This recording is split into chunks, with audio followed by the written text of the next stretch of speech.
Hello everyone and welcome to Haunting Words. If you found this video, you're probably looking for something to help you drift off to sleep. And I'm here to deliver. But before we begin, take a moment to like this video and subscribe to the channel. Now, get comfy, turn off the lights, and let your mind wander as I take you through tonight's story. This story takes place in the small, sleepy town of Oak Ridge, a place that seemed frozen in time. Oak Ridge wasn't known for much. It wasn't big, and there wasn't anything remarkable about it to make it stand out. Just rows of houses, empty streets at night, and a handful of old, quiet businesses scattered along the main road. But one thing that always seemed out of place was the abandoned hospital on the edge of town. I'd driven by that place countless times over the years. The building stood there, towering over everything, dark and imposing. It had been abandoned for as long as anyone could remember. The windows were all boarded up, the grounds were overgrown with weeds, and the old iron gates out front were rusted shut. Some people even whispered about the place, how it had once been the site of strange and unexplained occurrences. But it wasn't something that most people paid much attention to. It was just another old, forgotten building, left to decay. I wasn't exactly unfamiliar with Oak Ridge.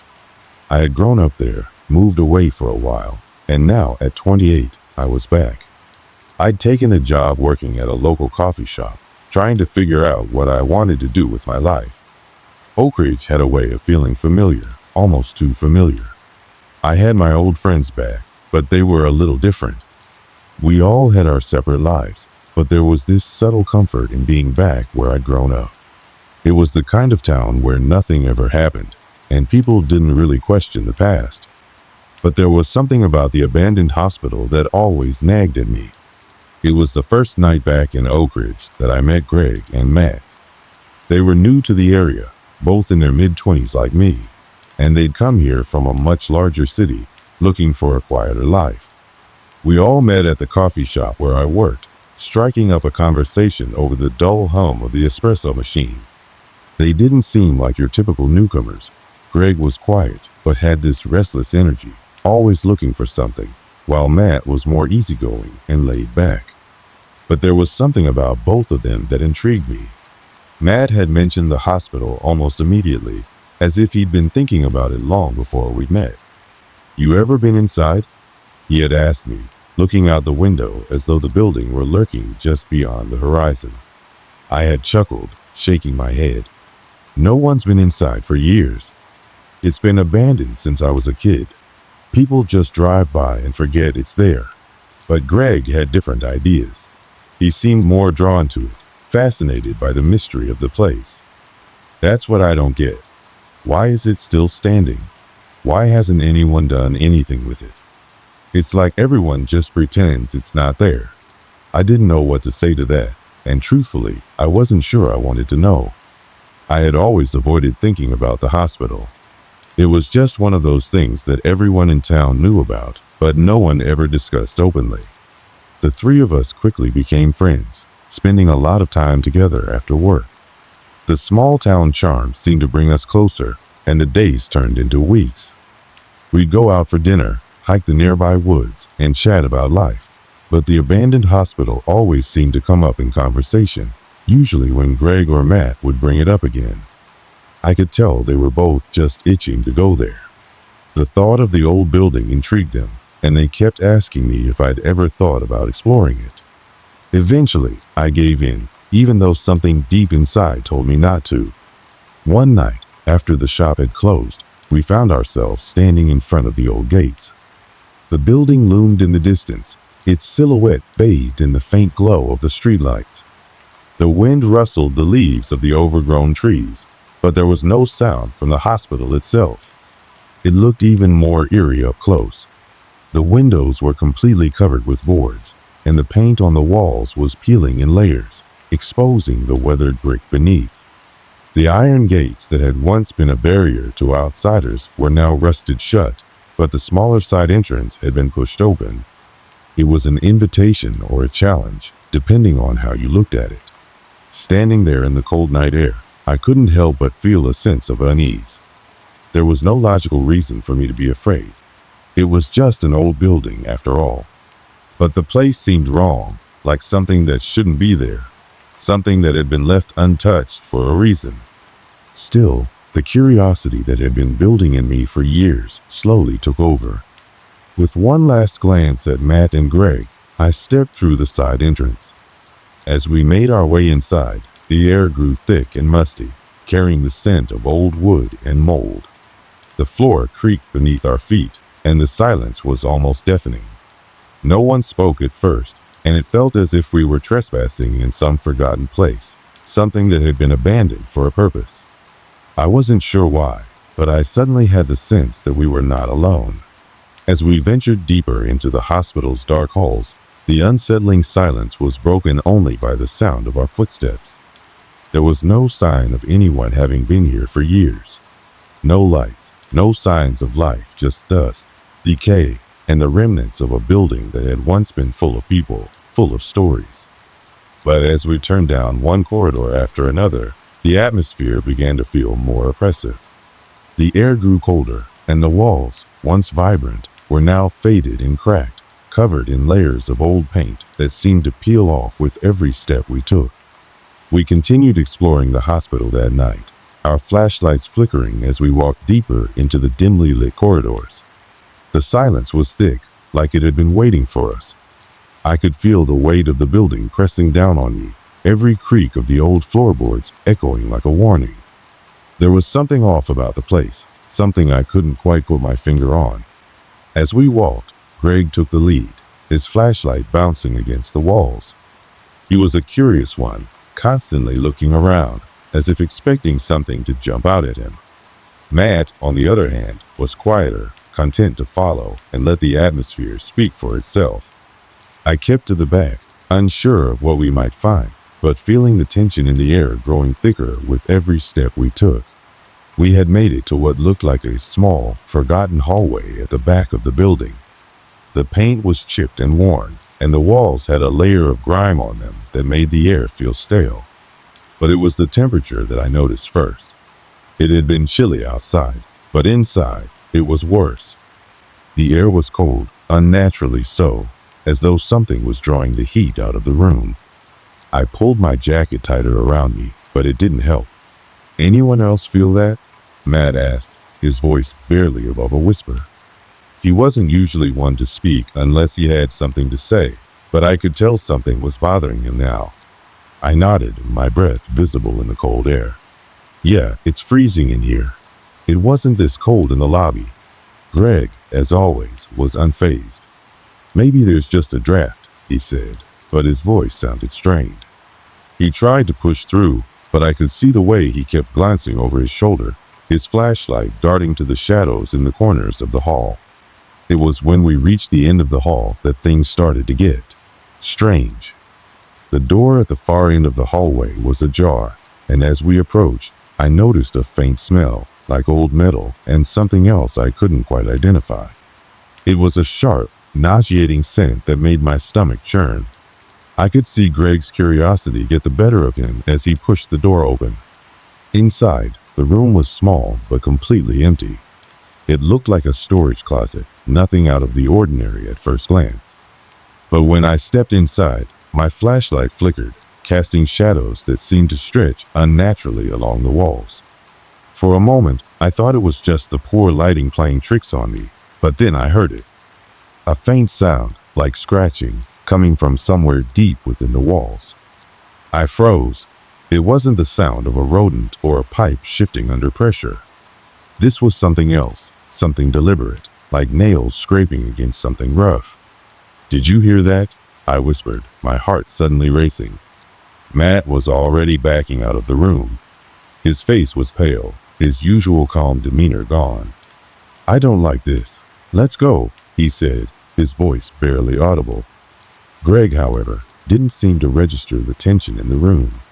He stepped further in, ignoring the unsettling feeling that hung in the air. "It's probably just rats or something. Let's check the rest of the place out." But I couldn't shake the feeling that something was wrong. I wanted to leave, but something in me also wanted to find the source of that noise. I stood there for a moment longer than I should have, trying to convince myself it was just an old building settling. But the more I listened, the louder the scratching grew, and I realized it wasn't coming from the walls. It was coming from inside the floor.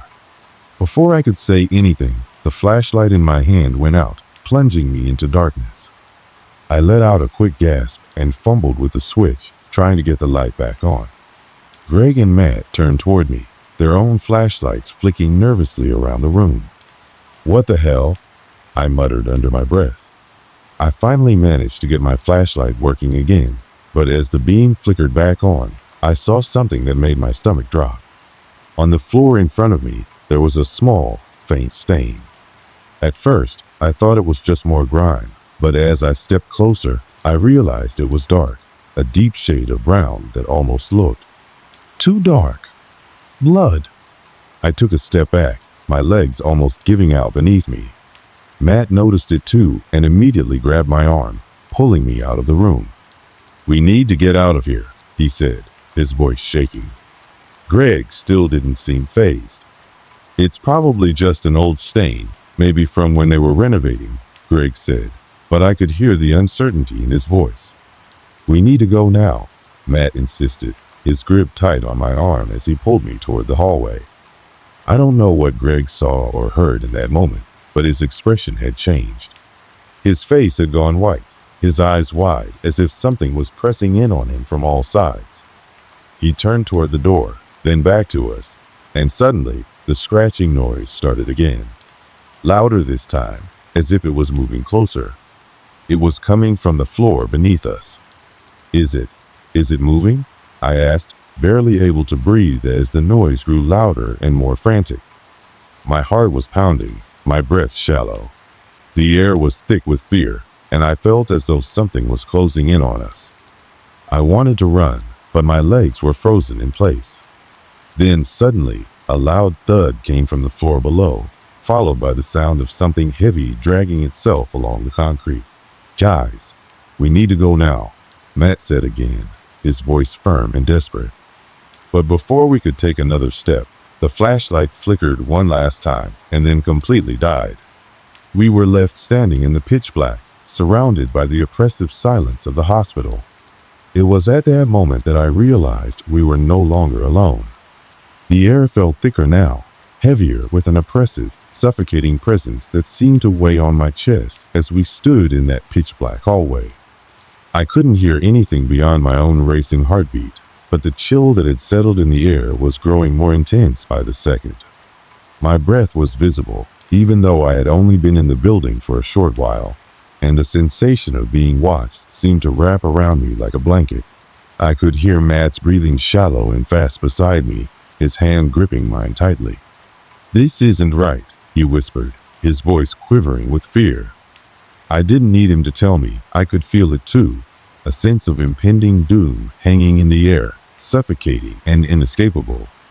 Greg was the first to break the silence, his voice a forced whisper, as if even the sound of his own words might trigger something in the dark. "I'm going to check the breaker box. We'll get the lights back on and figure this out." I knew better than to argue.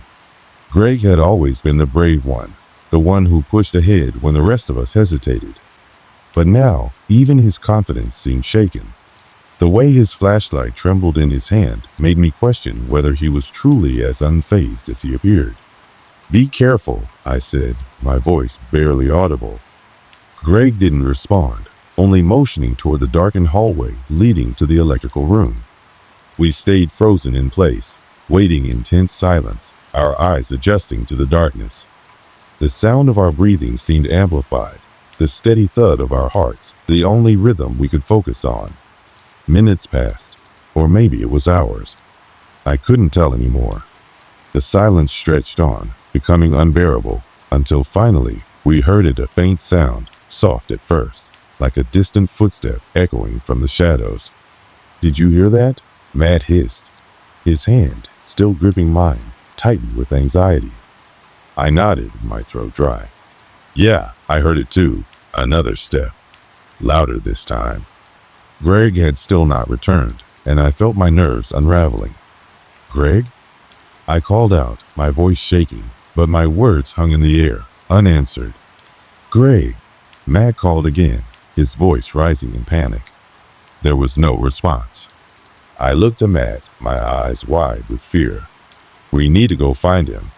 Now. But just as we turned to head down the hallway, the temperature dropped again. A rush of cold air swept through the corridor, colder than it had ever been, and the sound of scratching like claws dragging across metal suddenly filled the silence. It was closer now, louder. It felt like it was right behind us, following our every step. We froze, our breaths shallow and quick.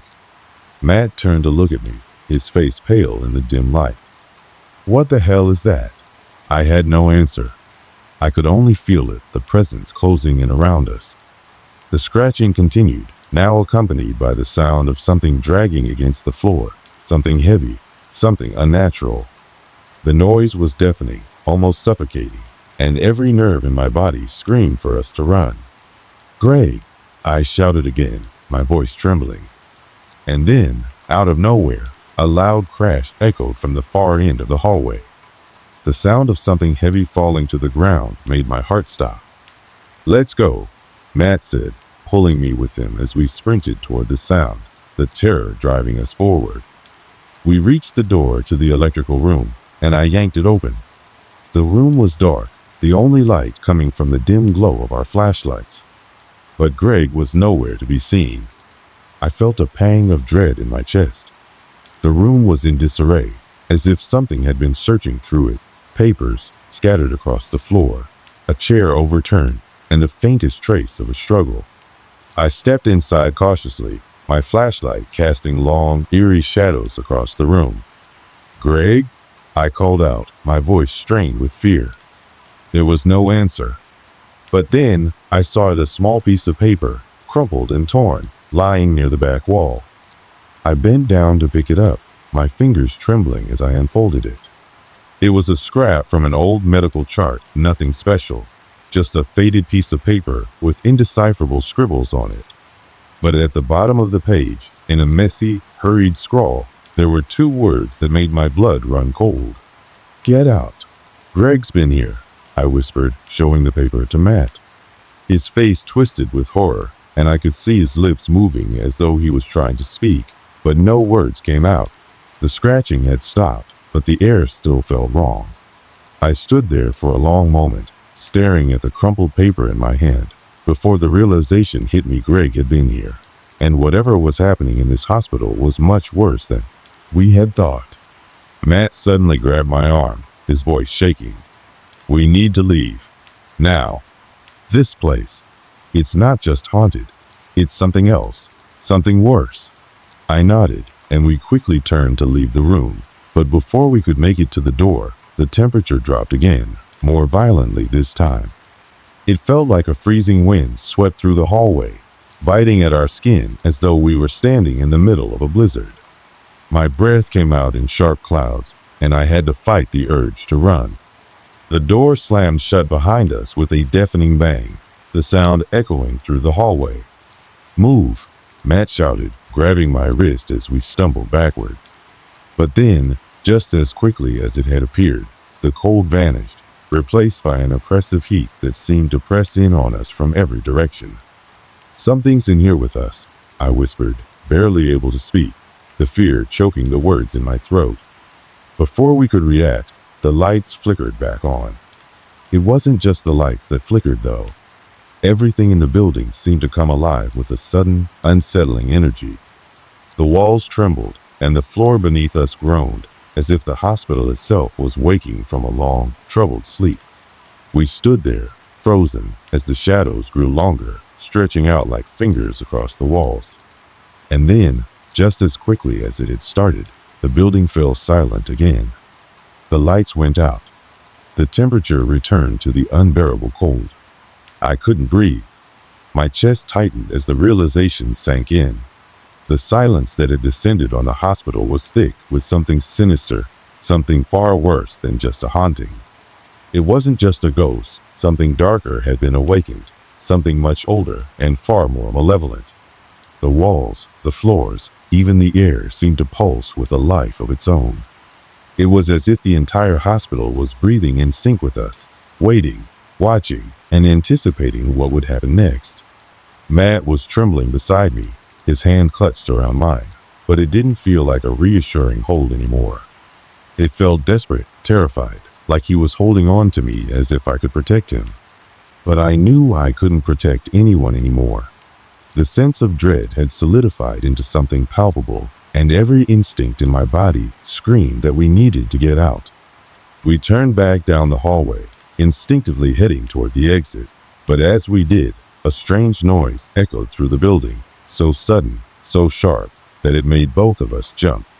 The screeching sound of metal dragging across concrete ripped through the silence, and I could hear the unmistakable shuffle of footsteps, slow, deliberate, and coming closer. Matt froze in place, his eyes wide with terror. "What the hell is that?" he whispered, his voice shaking. I couldn't answer. The sound was growing louder, closer. It was as if something or someone was moving through the dark, just beyond our reach. The flashlight we had been carrying flickered again, casting erratic shadows that seemed to dance and twist around us, almost mocking our fear. Then, as if on cue, the air turned freezing cold again. The temperature plummeted so quickly that I could see my breath in the light of the flashlight, each exhale a visible cloud of terror. I felt a chill crawl down my spine, and the hairs on the back of my neck stood on end. "We need to move," I managed to choke out, my voice hoarse with fear. But just as I turned to take a step forward, a figure emerged from the darkness, blocking the way. It wasn't Greg. The figure was tall, too tall.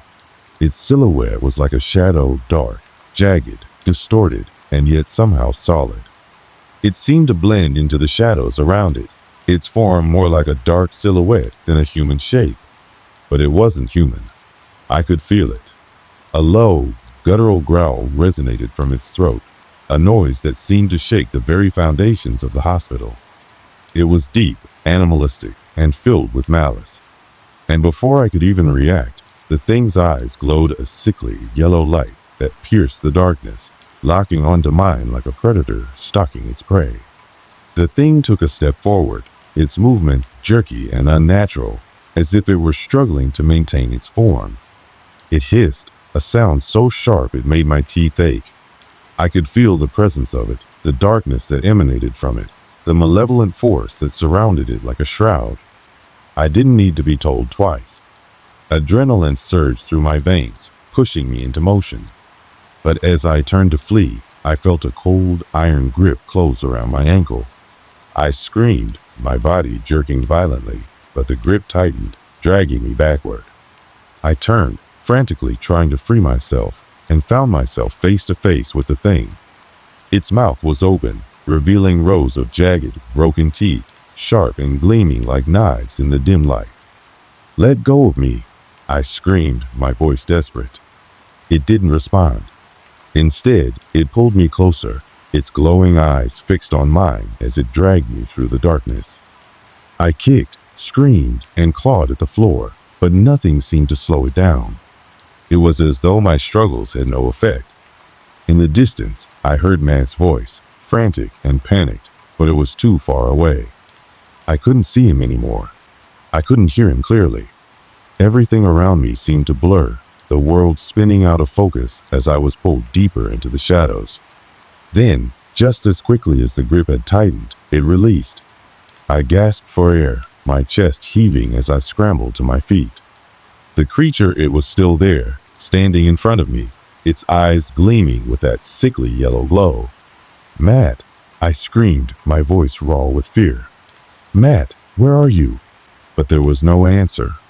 The creature slowly stepped back, and for a moment, everything was still. The shadows seemed to stretch longer, the air colder, the silence more suffocating. Then I heard a noise behind me, a low, anguished cry.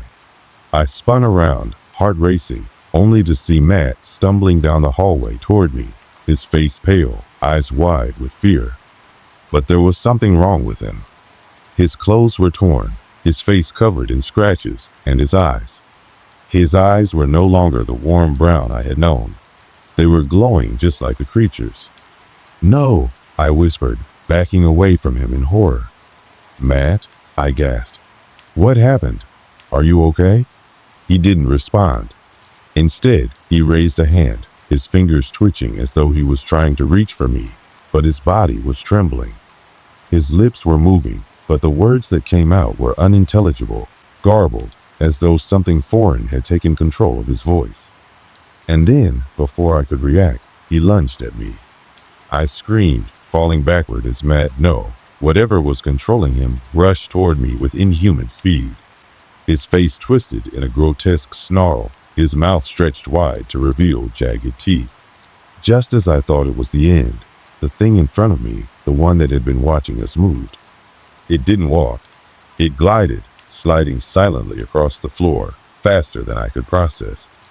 In an instant, it was there, its hand reaching out to seize Matt. But it wasn't Matt anymore.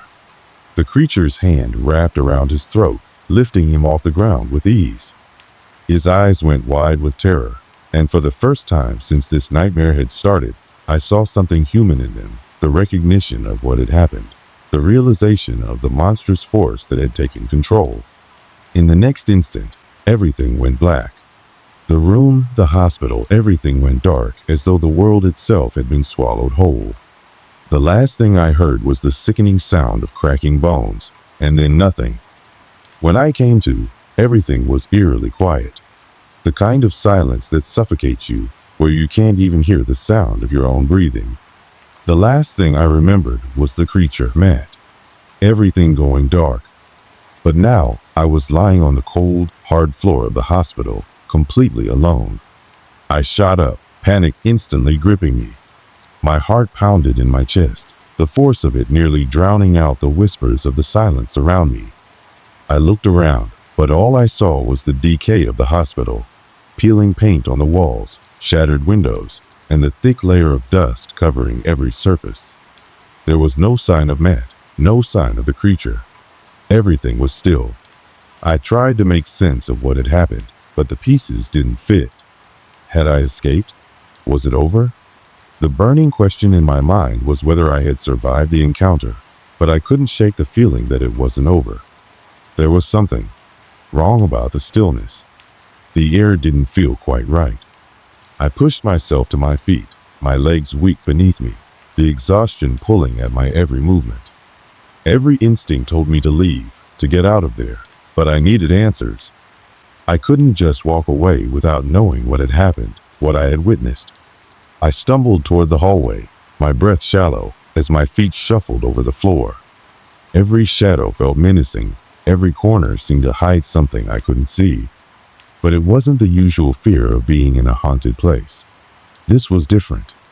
It was as though the hospital itself was holding its breath, waiting for me to make the next move. I slowly reached the main corridor, glancing down at the abandoned rooms.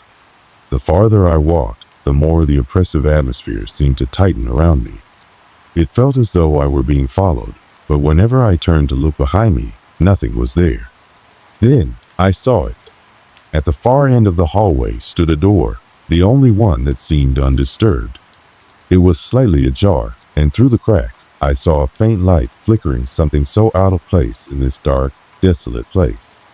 I hesitated for a moment, my pulse quickening, but something in me urged me forward. I couldn't leave without finding out what had happened to Matt, and I certainly couldn't let whatever had taken him just slip back into the darkness. I approached the door, every step heavy with the weight of what I might find. The closer I got, the more I could feel the temperature dropping around me, that same cold that had gripped me earlier.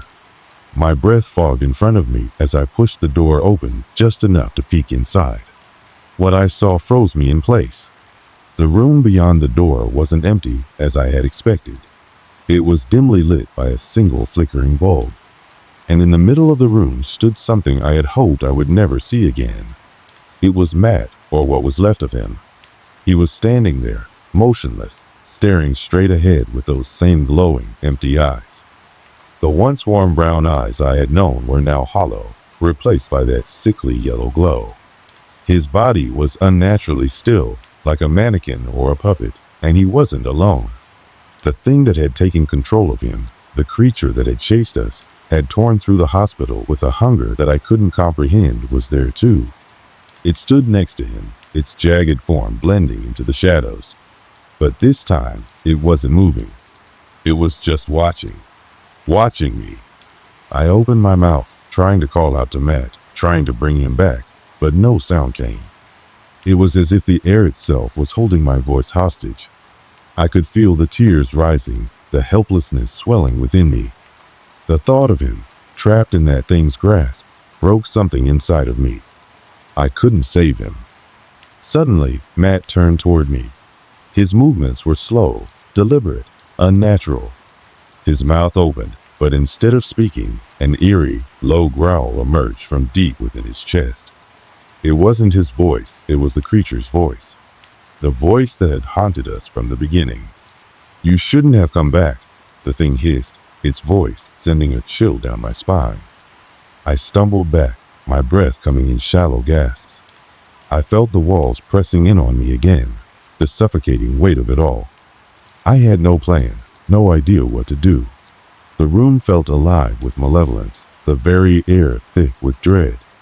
The thing's eyes glowed brighter now, a sickening way that seemed to burn into my soul. I looked at Matt, or what was left of him. The man I had known was gone, consumed by whatever darkness had taken him. He was just a vessel now, an empty shell carrying the weight of something ancient and evil. "Leave," the thing growled again, its voice now low, almost mocking. "You're too late." I stood there, frozen in a mixture of fear and confusion. The world around me felt like it was spinning out of control, each moment stretching longer than the last. I had come so far, faced so much, but now it felt like the worst of it was yet to come. But then, just as quickly as it had all begun, everything stopped.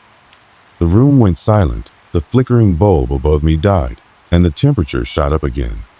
I could feel the presence of the creature slowly receding, fading into the darkness.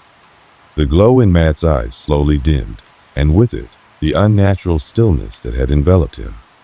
For a brief moment, I thought I saw him just for a second before his body slumped, lifeless, to the floor. The creature had vanished, and for the first time, I was alone.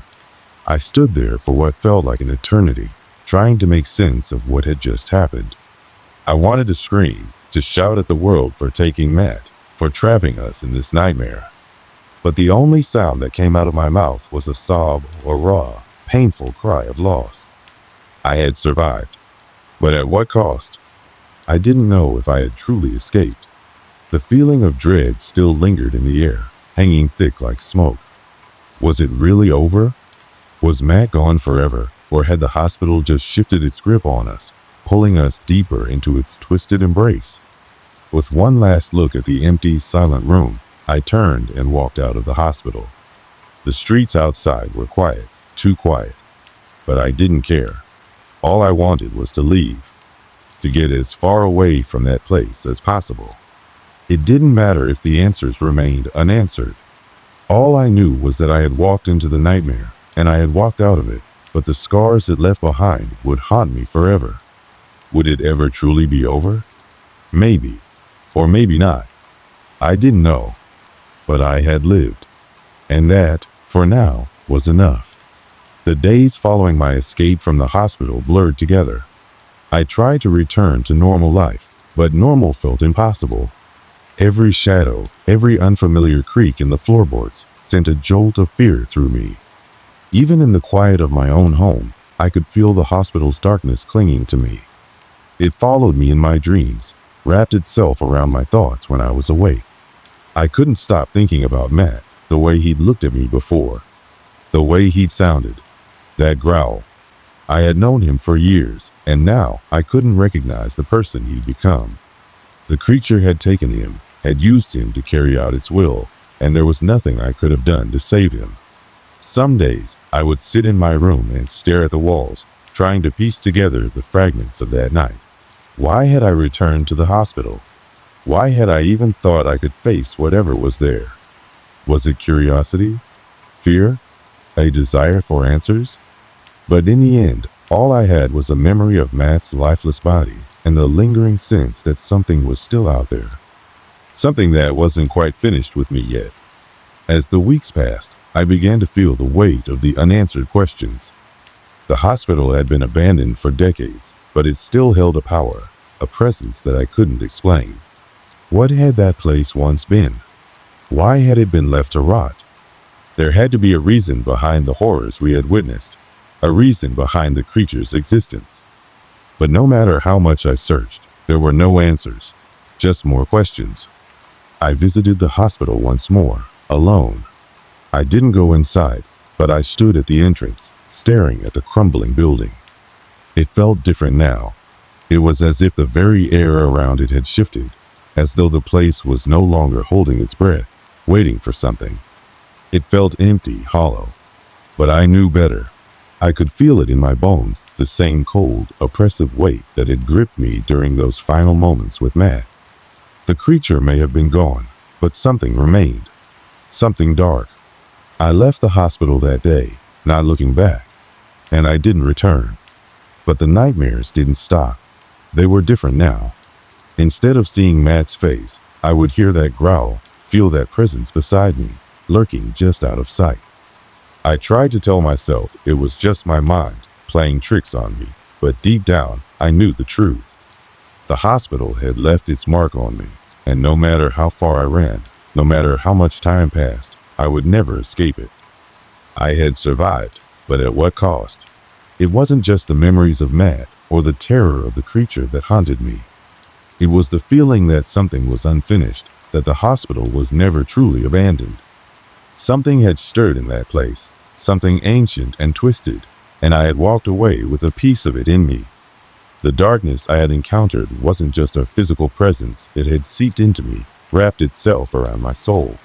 Sometimes, when I close my eyes, I can still hear the whispers of that place, the faint sound of footsteps echoing in the halls. I can still feel the cold, that suffocating chill that seemed to come from the very walls.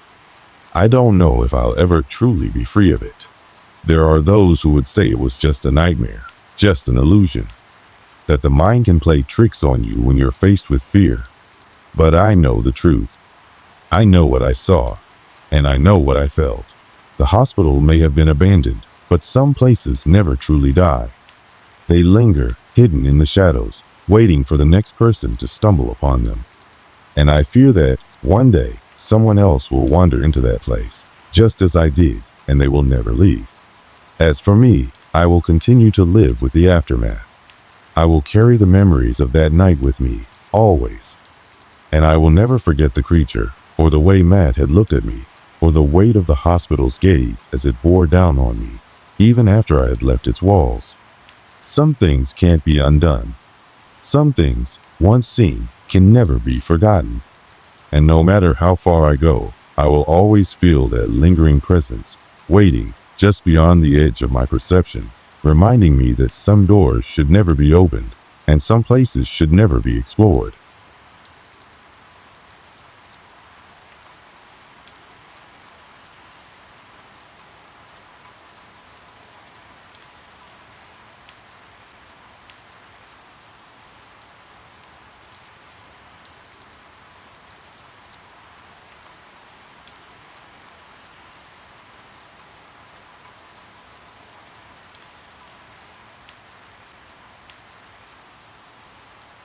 It was a late autumn afternoon when I first found myself standing at the edge of that forest. You know, the kind of day where the sun is setting early, and a sharp chill in the air gives you that unsettling feeling that night is approaching much faster than you'd like. I had been hiking for hours, winding through trails I thought I knew well. I'd been here before, many times actually, but something that day felt off. I'd been living in a small town for a couple of years now, a quiet place tucked between mountains, where the most excitement you'd get is a weekend festival or a stray dog running across your path. Most days, life was simple. I worked as a park ranger, which meant my daily routine involved hikes, looking after the trails, and making sure the natural beauty of the area stayed intact. It was a peaceful existence, but that day, there was something in the air that made my senses stand up. The forest wasn't particularly dense where I stood. Just a few dozen yards in front of me were thin trees with twisted branches that seemed to reach toward the sky in odd, almost unnatural ways. The path I was on had been worn down by countless feet visitors, hikers, locals, and even the occasional trail runner. It was a place everyone knew, yet few ever ventured too deep. My plan for the day was simple. I was just going to take a quick walk, check for any fallen branches that might block the path, and then head back to the ranger station before the light completely disappeared. The air was crisp, and the sound of leaves crunching underfoot seemed louder than usual. But as I walked deeper into the woods, I noticed the trees around me seemed to be growing denser, the branches more twisted, and the path less defined. I couldn't recall any time I had been this far in. It's easy to get lost in a forest, even in a place you know like the back of your hand. I wasn't too worried though. I had my map, and it didn't seem like a big deal to turn around. The woods were supposed to be quiet and welcoming, not the kind of place that would make you feel uneasy. But as the day wore on and the shadows grew longer, I began to wonder if maybe, just maybe, something was a little off about this forest. I wasn't alone on the trail that day. A fellow park ranger, someone I'd worked with for months, had come along, though he was keeping his distance. He was a newer hire, eager to prove his skills, but the hike had already seemed to take a toll on him. He'd stopped a few yards behind, dragging his feet, glancing over his shoulder every now and then as though he was expecting something. A slight unease that I hadn't fully registered at first was now more noticeable, but it wasn't the kind of thing you easily admit to yourself. It's the kind of feeling you try to shake off. His name was Robert, and while we weren't particularly close, he was a decent guy, nothing that would have made me think he'd be one to exaggerate. But when we finally stopped at one of the usual rest spots, a small clearing with an old stone bench and a view of the mountains, I saw something in his eyes that I hadn't seen before. Fear. He looked pale, a thin sheen of sweat across his forehead, though the temperature was dropping fast. When I asked if he was okay, he just nodded, though I could tell something was off. "There's something about this place," he said quietly, almost too quietly. I didn't press him on it, thinking he was just tired from the hike, or maybe just letting his imagination run wild. It was easy to dismiss. We'd been out here for hours, and it was getting late.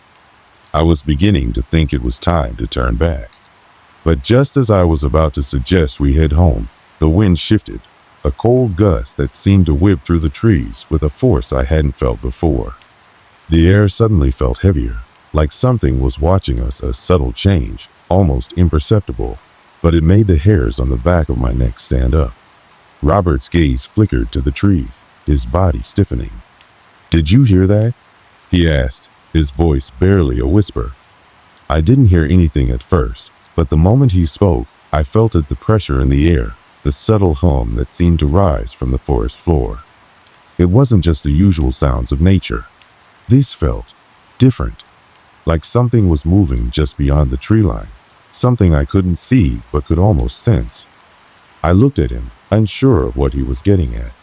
"It's just the wind," I said, trying to dismiss it. But the unease between us grew, and neither of us moved for a moment. Something wasn't right. There was a nagging feeling I couldn't shake, a creeping sensation that maybe, just maybe, there was more to this forest than we had realized. Without saying much more, we packed up and began heading back to the ranger station. But as we turned around, the path ahead seemed to have changed. It was almost as though the forest had shifted while we weren't looking, as if the trees had closed in just a little tighter around us. We had been walking back for about 20 minutes, the familiar path now somehow feeling unfamiliar. The air had grown colder, and the usual sounds of the forest, the rustling of leaves, the chirping of birds, had quieted to an eerie stillness. My mind was preoccupied with the nagging feeling I couldn't shake, and I noticed Robert walking just a little bit faster, his eyes darting to the trees more frequently than I would have liked. We both had our flashlights out, casting long, wavering beams ahead of us, but something was off. The deeper we walked into the forest, the darker it seemed to get, despite the fact that we were still on a well-trodden trail. The shadows stretched longer than they should have, the darkness more impenetrable. It was only then that I realized something else. There were no animal sounds. No rustling leaves, no distant calls of birds, no scurrying of small creatures through the underbrush. The forest had gone completely silent. I tried to dismiss it at first. Sometimes the animals just vanish for a while, right? It wasn't anything to be alarmed about. But Robert's behavior was starting to make me second guess that theory. He was walking faster now, his boots crunching loudly on the forest floor, almost in a panicked rhythm. "Robert, slow down," I called out, but he didn't seem to hear me. I caught up with him and placed a hand on his shoulder to get his attention. When he turned to face me, his expression was tense, his eyes wide with fear. "I don't like this," he muttered, his voice shaking. "I think we're being watched." I gave a half-hearted laugh, trying to reassure him. "It's just your imagination. We've been hiking here for months. Nothing's ever happened." But even as I said those words, a creeping unease began to settle over me. It was as if the forest itself was pressing in on us, making every step heavier, every breath harder to take. Something was wrong, and I couldn't explain it. I tried to rationalize it. Maybe it was the isolation, the darkness, or simply the fatigue catching up with both of us. But deep down, I couldn't shake the feeling that we were no longer alone. We continued walking, the path winding its way through thickening trees. Then, something happened that made my stomach churn. Just ahead of us, a low branch bent as if something had brushed against it, but there was no visible cause. I stopped dead in my tracks, the hairs on my arms standing up as the air around us seemed to grow colder. My breath came out in visible puffs, but it wasn't the temperature that had me on edge. It was the stillness, the complete lack of movement around us. "Did you see that?" I asked, my voice low. Robert nodded, his eyes wide. There was something there. It moved the branch. I shook my head, trying to remain calm. "It's just the wind. Let's keep moving." But even as I said the words, I felt a strange compulsion to turn back. The trees around us were beginning to feel more oppressive, their branches twisted and gnarled in a way that seemed unnatural. It was as though they were closing in, bending toward us. But I didn't say anything. I didn't want to make Robert more nervous than he already was. We kept walking, and I tried to focus on the trail ahead, but I couldn't shake the sensation that something was following us. The sound of footsteps, our footsteps, seemed to echo too loudly in the silence of the woods. I kept glancing over my shoulder, half expecting to see something moving in the dark, but every time I did, there was nothing there. It wasn't until we reached a bend in the trail that things took a more unsettling turn. The ground ahead of us was disturbed, as though something had been dragged along the earth.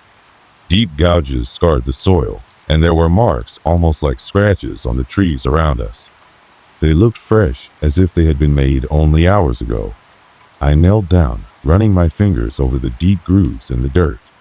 The smell of damp earth mixed with something metallic, something I couldn't quite place. Blood? No, it couldn't be. "What do you think did this?" I asked Robert, though my voice didn't sound like my own. It was sharp, filled with unease that I couldn't shake. "I don't know," he replied, his voice trembling, "but I don't like it." We both stood up, and for the first time, we both agreed it was time to head back. There was no denying the fear creeping into our minds. But as we turned around, I froze. The way the path had been straight and familiar was now different. The trail seemed longer, like the trees had shifted in some way I couldn't comprehend. The way the branches arched overhead now made the forest feel like a maze, each step taking us deeper into a place that was no longer familiar. "Wait," Robert said, his voice low but urgent. "Do you hear that?" At first, I didn't hear anything. The forest was eerily quiet again, but then, just as I was about to shake my head, a faint sound reached my ears. It was soft at first, a rustling in the trees. Then it grew louder. It sounded like footsteps, light, quick footsteps. I turned sharply, my heart racing, but once again there was nothing there. No sign of movement, no rustling bushes, just the quiet hum of the forest. I glanced at Robert. His face was pale, his eyes wide. "We're not alone," he whispered, more to himself than to me. We started walking faster now, our pace quickening with every step, our eyes darting to every shadow, every flicker of movement in the corner of our vision. But the path still felt like it was shifting, like it wasn't leading us back to where we started. And the footsteps, they hadn't stopped. Every time we moved, they followed. And yet, when we stopped, they stopped too. It was as if someone was mimicking our movements, staying just a few paces behind us. I could feel my breath quicken as I broke into a jog, but Robert wasn't far behind me. "This isn't normal," he panted, his voice shaking. "This place. It's wrong. It's not letting us leave." The wind picked up again, and for a brief moment, I thought I heard a voice faint and distant, but unmistakable, calling out to us from the trees. It wasn't human. It wasn't animal. It was something else entirely. I couldn't make out the words, but the tone sent a shiver down my spine. Suddenly, the trail opened up to a small clearing, and we both skidded to a stop. The trees here were older, gnarled, and twisted in ways that felt unnatural, as though the forest had deliberately grown to trap us in this space. In the center of the clearing was an ancient stone marker, weathered and covered in moss, but what caught my eye were the deep, fresh scratches on it. The same marks we had seen on the trees earlier. They were made recently. And they weren't just random. They were deliberate. Robert looked at me, his voice barely a whisper. "We need to leave. Now." But it was too late.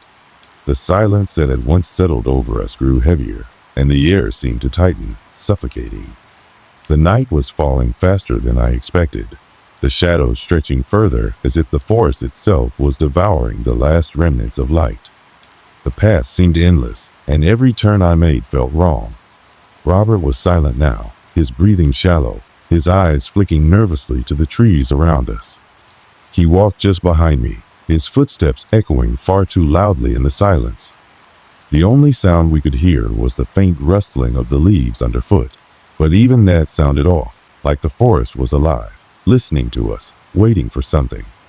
We had been walking for what felt like hours, trying to retrace our steps, but the trail we had known so well was no longer recognizable. The trees had grown denser, the ground uneven, and the moonlight that filtered through the canopy above was barely enough to light the way.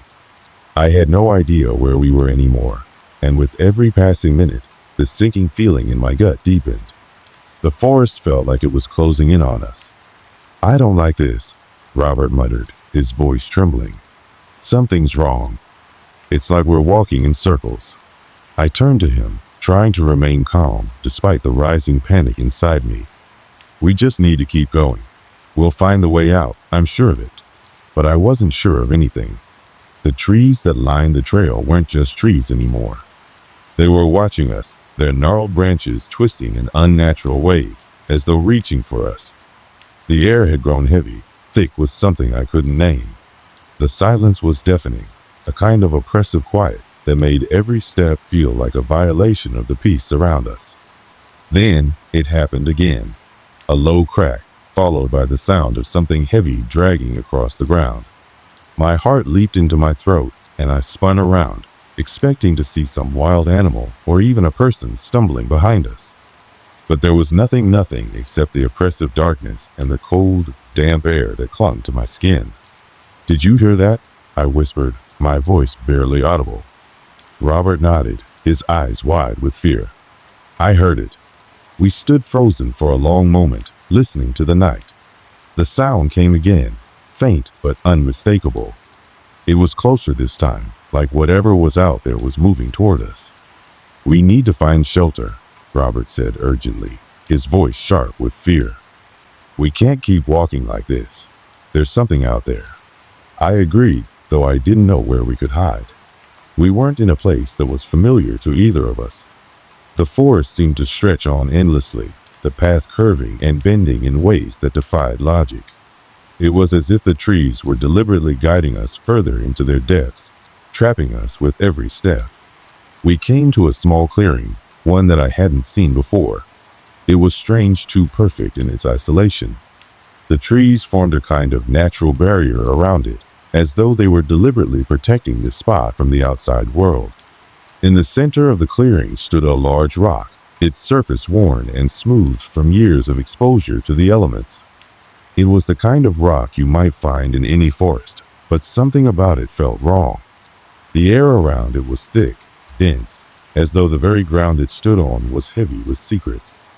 "I don't think we should stop here," I said, my voice tight. But Robert was already moving toward the rock, his hand reaching out to touch its surface. "There's something here," he murmured, his fingers brushing against the stone. "It's like the rock. It's warm." I took a cautious step forward, my heart pounding in my chest. "Robert, we need to leave. We shouldn't be here." But it was too late. The moment his hand made contact with the rock, the forest around us seemed to shift. The wind picked up, the trees creaking and groaning as though they were waking from a long slumber. I could hear them whispers, faint but unmistakable, rising from the depths of the woods. They weren't human, and they weren't animal. They were something else entirely. Robert jerked his hand back from the rock, his face pale. "Did you hear that?" he gasped. I could hear two voices, soft and indistinct, murmuring from the darkness beyond the clearing. It was as if the forest itself was alive, communicating in a language I couldn't understand. My breath caught in my throat, and I felt a cold shiver run down my spine. "We need to go," I said urgently, my voice rising in panic. "Now." We turned to leave the clearing, but as soon as we moved, the forest around us seemed to shift again. The trees, once sparse, now crowded in on us, their branches reaching down like claws, blocking our path. The air felt thick and suffocating, the atmosphere charged with something malevolent. I could feel the weight of it, pressing down on me with every step I took. "Where's the path?" Robert whispered, his voice tight with fear. "Where's the way out?" I didn't have an answer. I couldn't even find the trail we had followed just moments ago. It was as if the forest had erased it, leaving us stranded in its grasp. My pulse quickened, and I felt my chest tighten with anxiety. We were trapped, and whatever was out there in the woods was closing in on us. And then, without warning, I heard the crack of a branch snapping behind us. It was loud, sharp, and unmistakable.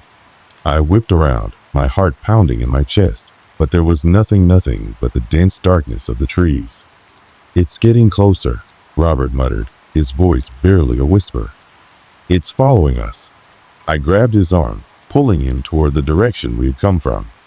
We moved faster now, my breath coming in ragged gasps as the panic began to set in. I could hear the footsteps behind us, soft at first, but growing louder with every passing second. Something was following us, something that moved with purpose, closing the distance between us with each step. I felt my legs burning from the effort, my body pushed to its limits, but I didn't dare slow down.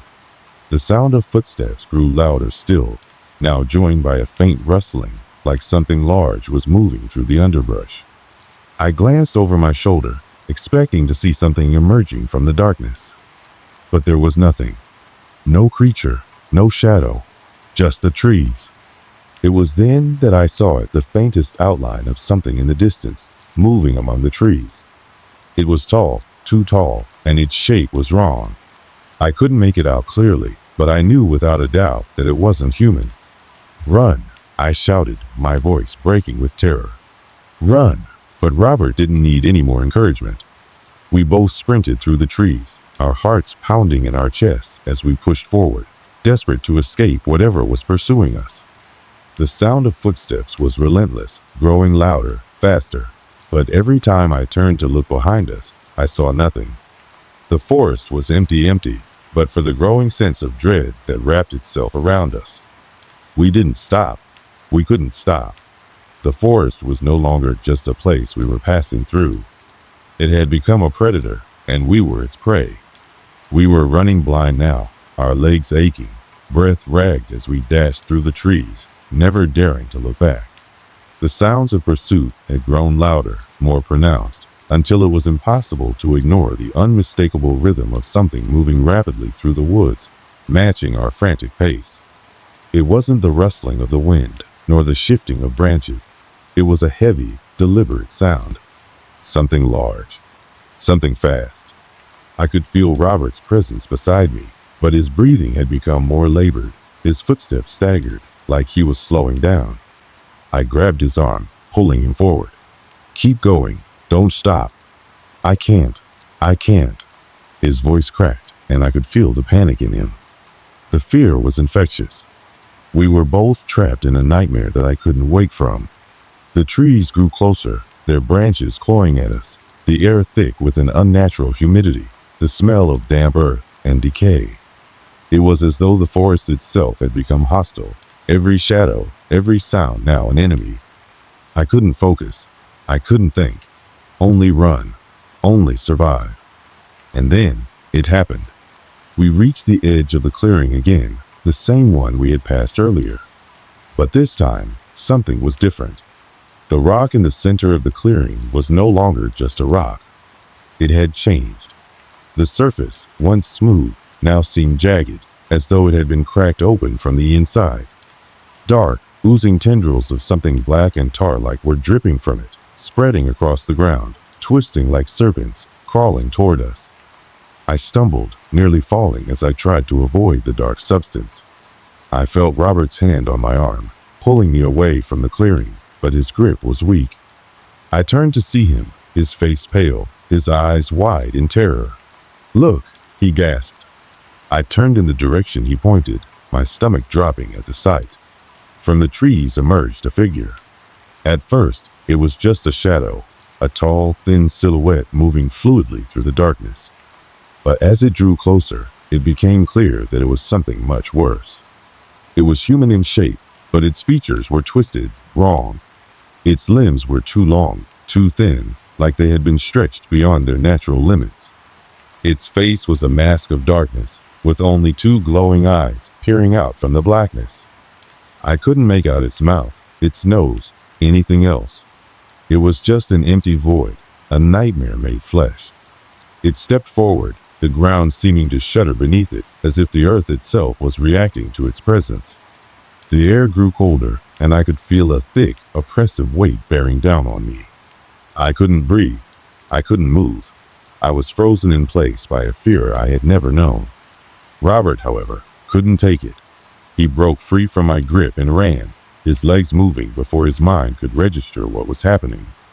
"Run!" he screamed, his voice frantic. "Run!" But it was too late. The creature was upon him in an instant, its long, twisted arms reaching out and seizing him with terrifying speed. Robert screamed, his voice high-pitched, raw with panic. I wanted to help him, to pull him away from the creature's grasp, but my body refused to obey. My mind screamed at me to move, but my legs wouldn't respond. All I could do was watch as Robert was dragged into the darkness, his screams fading into an eerie silence. The creature turned its head slowly toward me, its glowing eyes locking onto mine. I could feel its presence, its gaze seeping into my soul, as if it was reading me, understanding me. There was no mercy in those eyes, only hunger, only malice. I backed away, my heart pounding in my chest, my mind racing for an escape. But there was nowhere to go. The forest, the clearing, the very ground beneath me had become a trap. I was surrounded. I had no choice but to face it. The creature took a step toward me, its feet moving with unnatural precision, gliding across the ground like it was floating. It was impossibly fast, its body shifting and bending in ways that defied physics. As it moved, the air grew even colder, the temperature dropping so low that I could see my breath misting in front of me, like I was standing in the middle of winter, even though it was the middle of summer. Its hand reached out, fingers elongated, sharp like claws. The moment its cold, unnatural touch brushed my arm, I felt an overwhelming wave of dread flood my body. Every inch of my skin felt like it was on fire, yet I was freezing. The darkness from the creature seemed to crawl into my bones, filling me with an icy dread that threatened to suffocate me. My vision blurred, and for a moment, I thought I might collapse from the sheer terror coursing through my veins. "Let go," I managed to croak, my voice barely a whisper, but it didn't respond. Instead, It leaned in closer, its glowing eyes never leaving mine. I could feel its breath on my face, cold and rancid, like it had been waiting in the shadows for an eternity. And then it spoke, not in words, but in thoughts, dark, twisted thoughts that flooded my mind, a cacophony of whispers and screams. You are not meant to be here. This is our place. You do not belong. The last thing I remembered before the world went black was the sound of Robert's screams. It wasn't just his voice anymore. There were others, many others, all echoing from the depths of the forest. All of them calling, begging, trapped just like us. And then everything went silent. When I regained consciousness, I was no longer in the clearing. The world around me was dark, yet not entirely. There was a faint glow in the air, like the dying embers of a once bright fire, casting long shadows that twisted unnaturally, stretching like the fingers of something that had been waiting for me. I tried to move, but found myself lying on cold ground, the damp earth pressing against my skin. My body felt heavy, weighed down by something unseen, as if the very air was pressing against me. Panic set in once more as I forced myself to sit up, my eyes darting around in the dim light. The clearing, the creature, Robert, they were all gone. But the silence that enveloped me was worse than anything I had experienced. It was a suffocating quiet, a void that filled every corner of the forest, every inch of my mind. I struggled to get to my feet, my legs weak, my head spinning. I didn't know how long I had been unconscious, or if I had even been unconscious at all. It felt as though time had stopped, as if the night had stretched on endlessly. There was no sign of the creature, no sign of Robert. I called out for him, my voice trembling, but there was no answer. The forest swallowed my words, leaving only emptiness in return. The weight in the air was still there. The oppressive feeling that had clung to me, that had seemed to warp the very fabric of reality, was still present. It was as if the forest itself was watching, waiting for me to make the next move, waiting to see how I would react.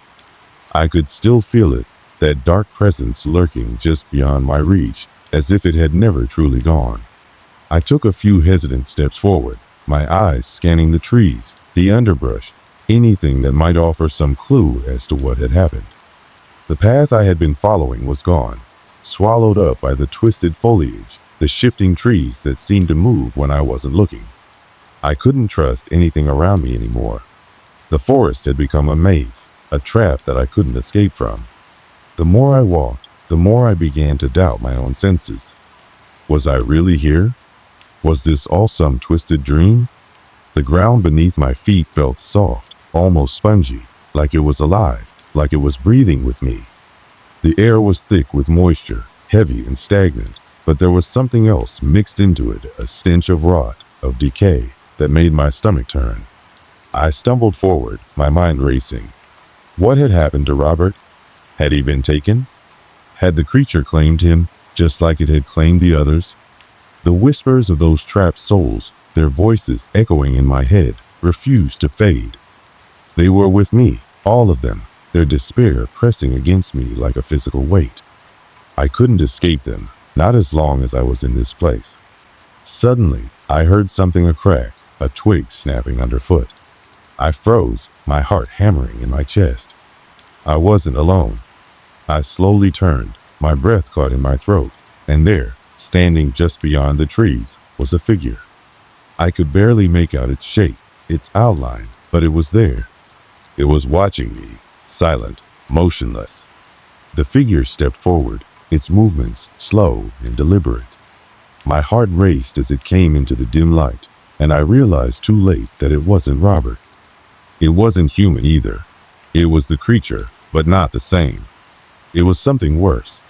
Its form was more fluid now, less defined, like it was made of the shadows themselves, shifting and changing, bending in ways that no living creature could.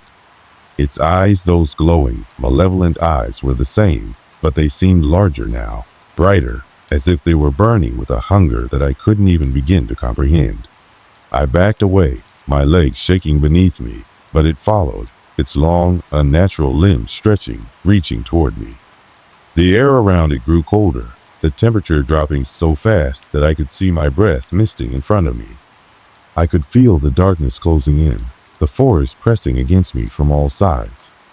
I didn't know how much time passed, but the next thing I knew, I was running again.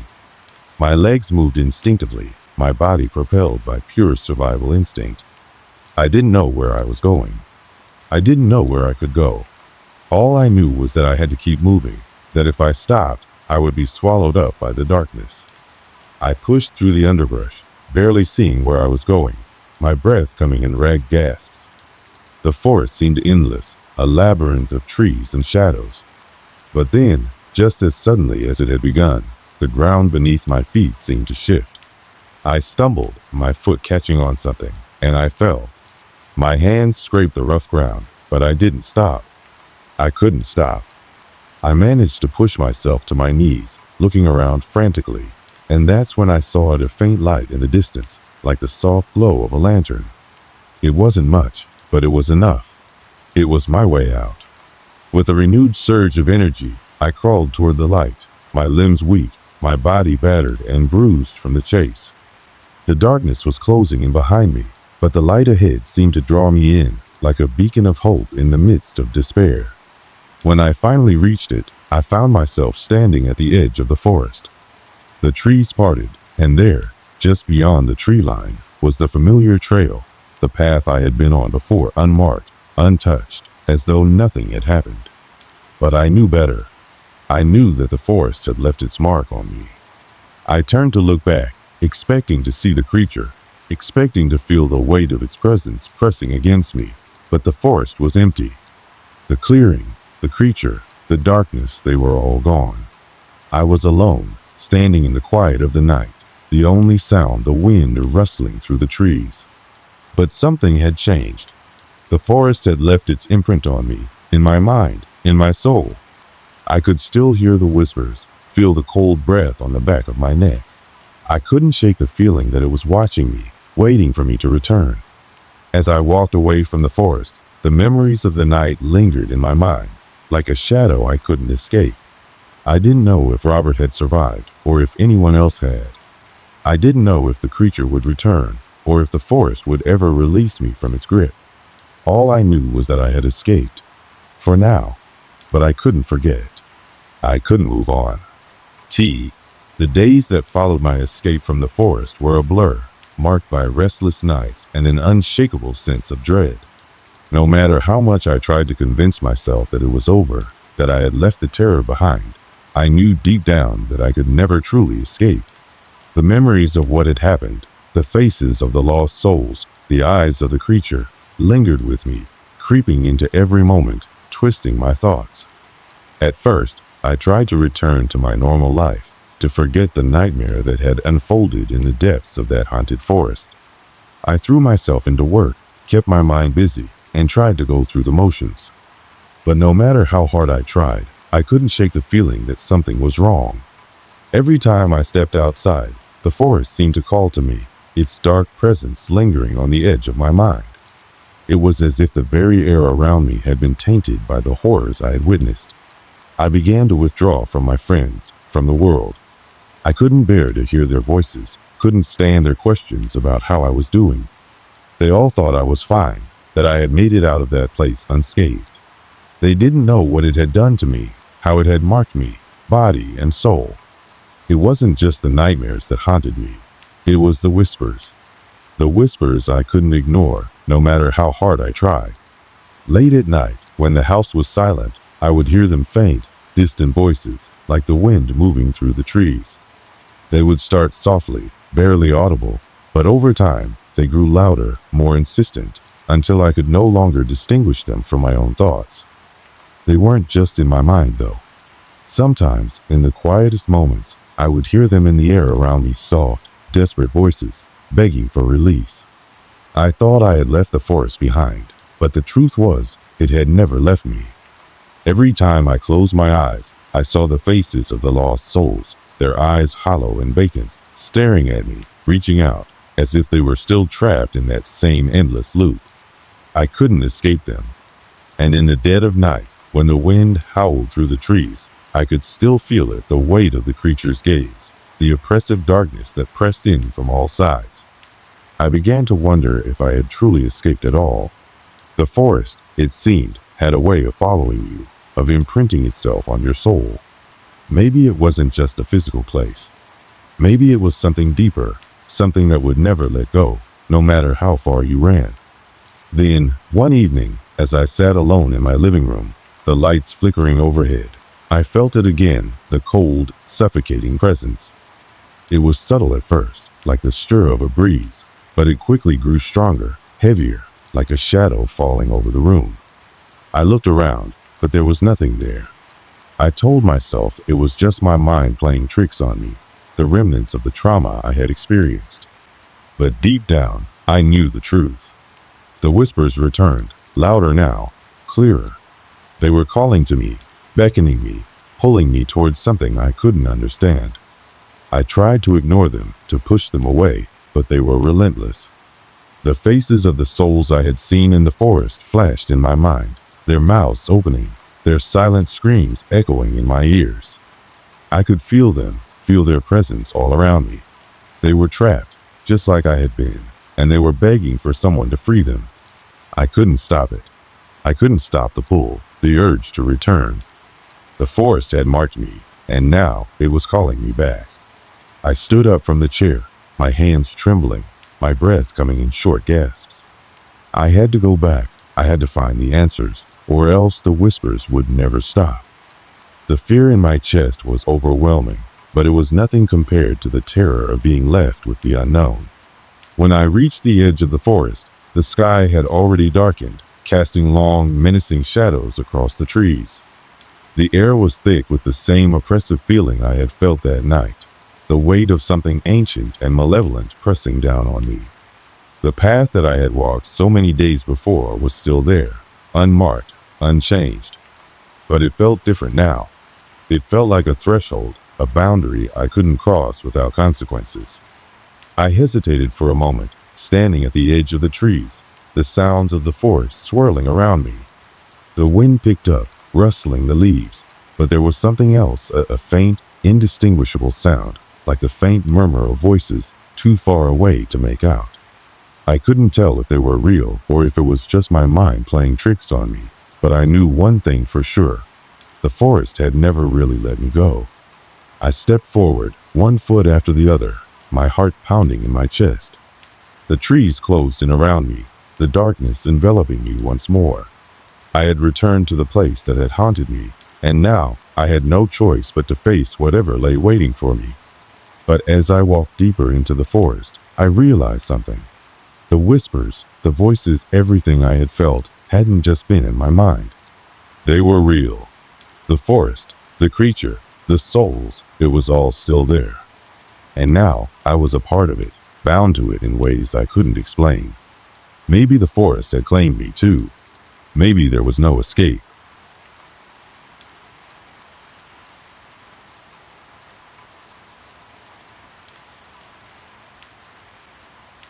I've been a forest ranger for nearly 5 years. It wasn't always my dream job, but somehow it's the one I found myself in. You'd think that a quiet life spent in the company of towering trees and distant wildlife would be easy, maybe even relaxing.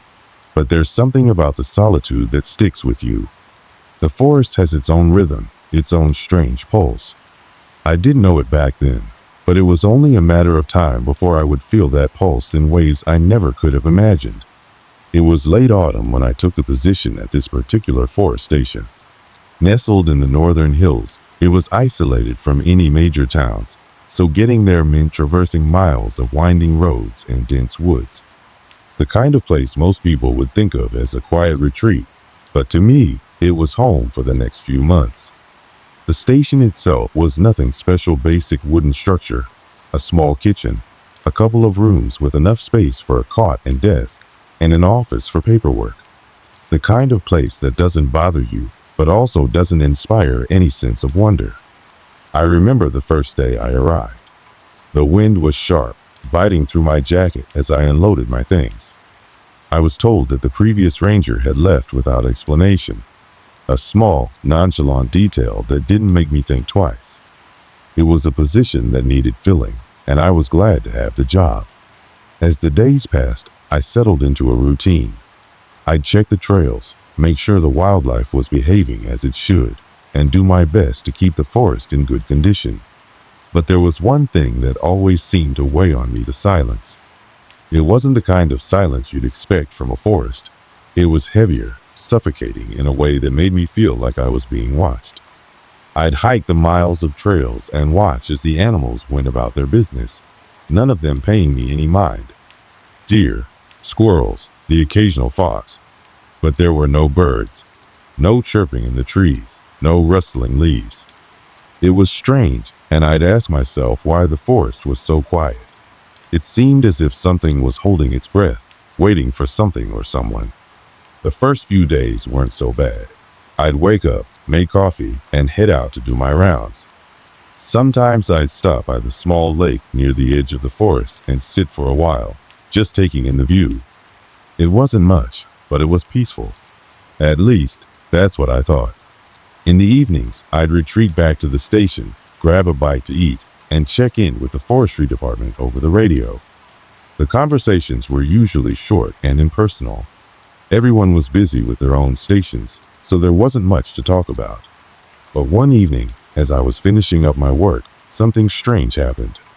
It was nearly dusk, and I had just locked up for the night when I noticed a figure standing at the edge of the tree line. I froze. The forest was empty, or so I thought. It was too dark to make out any details, but there was no mistaking the silhouette. The figure was tall, unnaturally so. The kind of height that makes you question whether you've seen something at all. I thought it was another ranger, maybe someone checking in or bringing something I'd forgotten. I called out, but the figure didn't respond. It didn't even move. The longer I stared, the more uncomfortable I became. There was something wrong with the way it stood, as if it wasn't quite human. And just as suddenly as it appeared, it disappeared back into the trees. I stood there for a long time after that, not sure whether to believe what I'd just seen. The wind started to pick up, and the temperature dropped sharply, sending a chill down my spine. The last thing I wanted to do was go outside, but I knew I had to investigate. I grabbed my flashlight and stepped outside, the beam cutting through the growing darkness. There was no sign of anyone or anything near the tree line, just the usual shadows and shifting branches. But my gut told me something wasn't right. I couldn't shake the feeling that I had just witnessed something that should have remained unseen. For the next few days, I kept to my normal routine, but that feeling of unease lingered. I couldn't help but keep an eye on the edges of the forest, wondering if I'd see that figure again. But it wasn't just the sight of the figure that bothered me, it was the way the forest itself seemed to change. The trees, once towering and majestic, now looked dark and foreboding. The air felt thick, oppressive, like it was closing in on me. The quiet had become unsettling, and the peace I had once found in the solitude of the forest was slipping away. In retrospect, I should have left then. I should have gone back to the nearest town and told someone what I had seen. But back then, I didn't want to believe it. I didn't want to admit that the forest was hiding something darker than I could understand. It wasn't until a few days later that I realized I wasn't alone in the forest. The days that followed that strange figure in the woods felt like they stretched on forever. I tried to focus on my daily tasks, but every time I ventured out into the forest, the memory of that tall, unnatural silhouette lingered in the back of my mind. I'd scan the trees more often than usual, half expecting to see it standing there again, watching. But nothing happened. The forest continued its eerie silence, unbroken and unyielding. Then came the first sign that something truly wasn't right. It was just after dawn when I set out to check the northern trail, the one that led through the thickest part of the forest. The air was crisp and cool, typical of a fall morning. I gathered my gear, put on my jacket, and made my way out of the station. The world around me was quiet, still, as if it were waiting for something to happen. The forest floor was covered with fallen leaves, their colors deepening from orange to brown as autumn took hold. There were no birds chirping in the trees, no squirrels scurrying through the brush. just the soft crunch of my boots on the forest floor and the wind rustling through the bare branches above me. It felt as though the forest itself was holding its breath. I had walked for a few miles when I noticed something strange. There were tracks in the dirt, deep and wide, leading off the trail into the underbrush. They were too large to be from any animal I had seen in the forest before. They didn't belong to any of the usual wildlife: deer, foxes, or even bears. These tracks were huge, almost as if something, or someone, had been walking through the forest with unnatural strength. I knelt down to get a closer look, my heart beginning to beat a little faster in my chest. The tracks were fresh, the earth around them still disturbed. But what unsettled me more than the size of the tracks was the pattern they left behind. They weren't erratic, as if made by an animal searching for food or shelter. Instead, they were methodical, almost deliberate, as if they had been made by someone or something moving with purpose. I stood up quickly, feeling the weight of unease settle over me like a heavy cloak.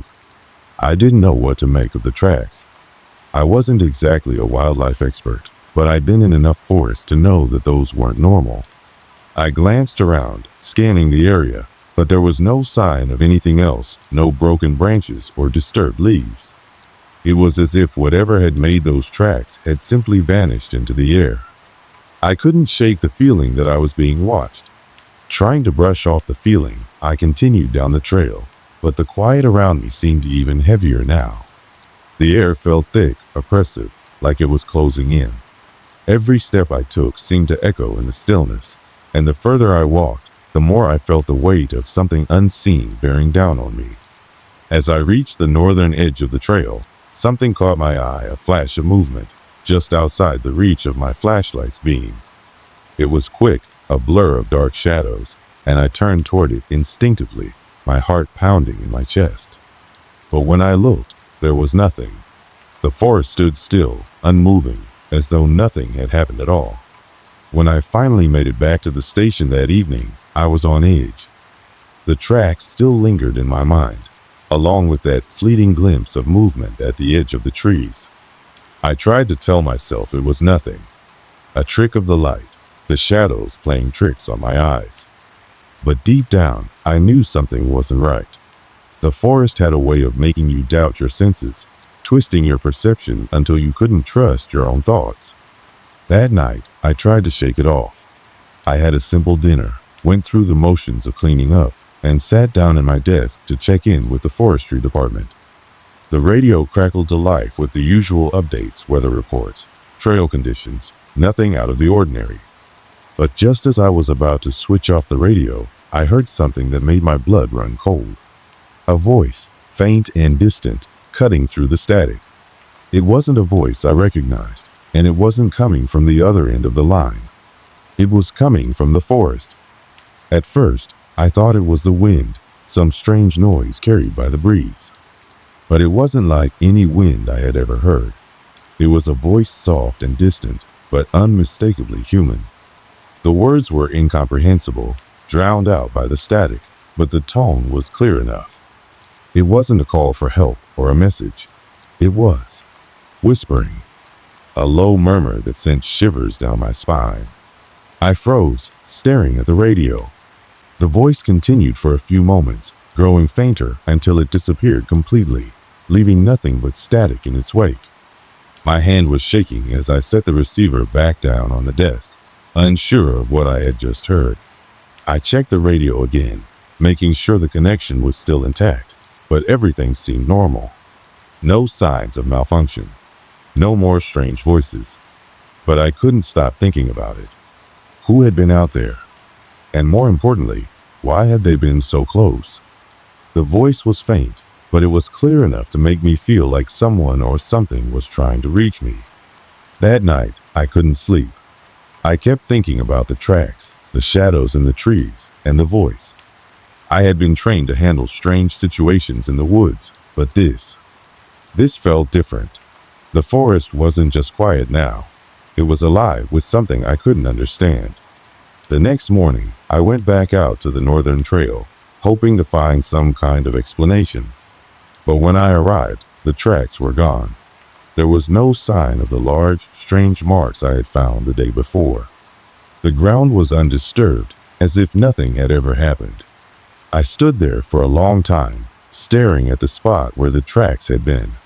A sense of dread washed over me. The forest was hiding something it didn't want me to find. The days that followed felt like they were dragging on, each one more unsettling than the last. The forest, which I had known and loved for years, seemed to be shifting around me, and I couldn't shake the feeling that something was hiding just out of sight. Every time I stepped out onto the trails, the air seemed heavier, as if it was thick with unspoken warnings. The trees loomed taller, their branches twisting and creaking, and the underbrush felt more oppressive, as though it was closing in around me. The strange tracks that had vanished the day after I found them were only the beginning. Soon, more incidents started to occur, each one more bizarre than the last. It started small at first. The sound of twigs snapping underfoot, something you'd expect from wildlife moving around in the woods. But these sounds weren't just isolated. They began happening more frequently, in places where there was no animal life to cause them. I'd hear the sharp crack of a branch breaking, and when I'd look around, there would be nothing there. The trees stood still, as though mocking me, and yet the forest felt alive, watching me. I remember one afternoon, walking along the southern trail, when I heard what sounded like a distant footstep, a crunch in the underbrush that wasn't mine. I froze, listening intently. The forest had fallen completely silent. Even the wind had stopped blowing. I took a cautious step forward, trying to pinpoint the source of the sound, but there was nothing. I stood still, waiting, holding my breath. But all I could hear was the pounding of my own heart. As the days went by, the occurrences grew more frequent. Sometimes I would catch glimpses of movement just beyond my line of sight, shadows that flickered and darted, only to vanish when I turned my head. Other times, I would hear whispers, soft murmurs carried on the wind. At first, I told myself it was just my mind playing tricks on me, the result of too many long hours in the woods. But the whispers became harder to ignore. They were too real, too close. I could almost make out words, though they were always drowned out by the wind. I started keeping track of the strange occurrences. The more I documented, the more I realized that they weren't random. There was a pattern. The events seemed to follow me as I moved through the forest, becoming more concentrated the further I went from the ranger station. The northern trail, the one where I'd first found the mysterious tracks, was the worst. It felt as though something was waiting for me there, something hidden deep within the trees, watching my every move. I began to question myself. Was I imagining it all? Had I spent too many nights alone in the woods, letting my mind wander to dark places? But every time I tried to dismiss it, something would happen to bring me back to reality. I couldn't ignore it any longer. There was something in the woods, something that didn't want to be found. One evening, I set out to investigate further. The sun had just set, casting long shadows across the forest floor. I gathered my gear, a flashlight, my notebook, and a radio, and made my way toward the northern trail. The moment I stepped into the woods, the air seemed to change. It felt thicker, colder, and the silence that surrounded me was suffocating. I had walked this path countless times before, but tonight it felt different. The trees stood like silent sentinels, their gnarled branches twisting into unnatural shapes as if they were reaching for me. I kept my flashlight trained on the path ahead, my footsteps slow and deliberate. As I walked, the shadows in the trees seemed to shift, moving just out of the corner of my eye. It was as though the forest itself was alive, breathing, watching. Then, without warning, the radio crackled to life again. It was faint at first, like a distant voice barely audible through the static. I froze, my heart leaping in my chest. The voice was back.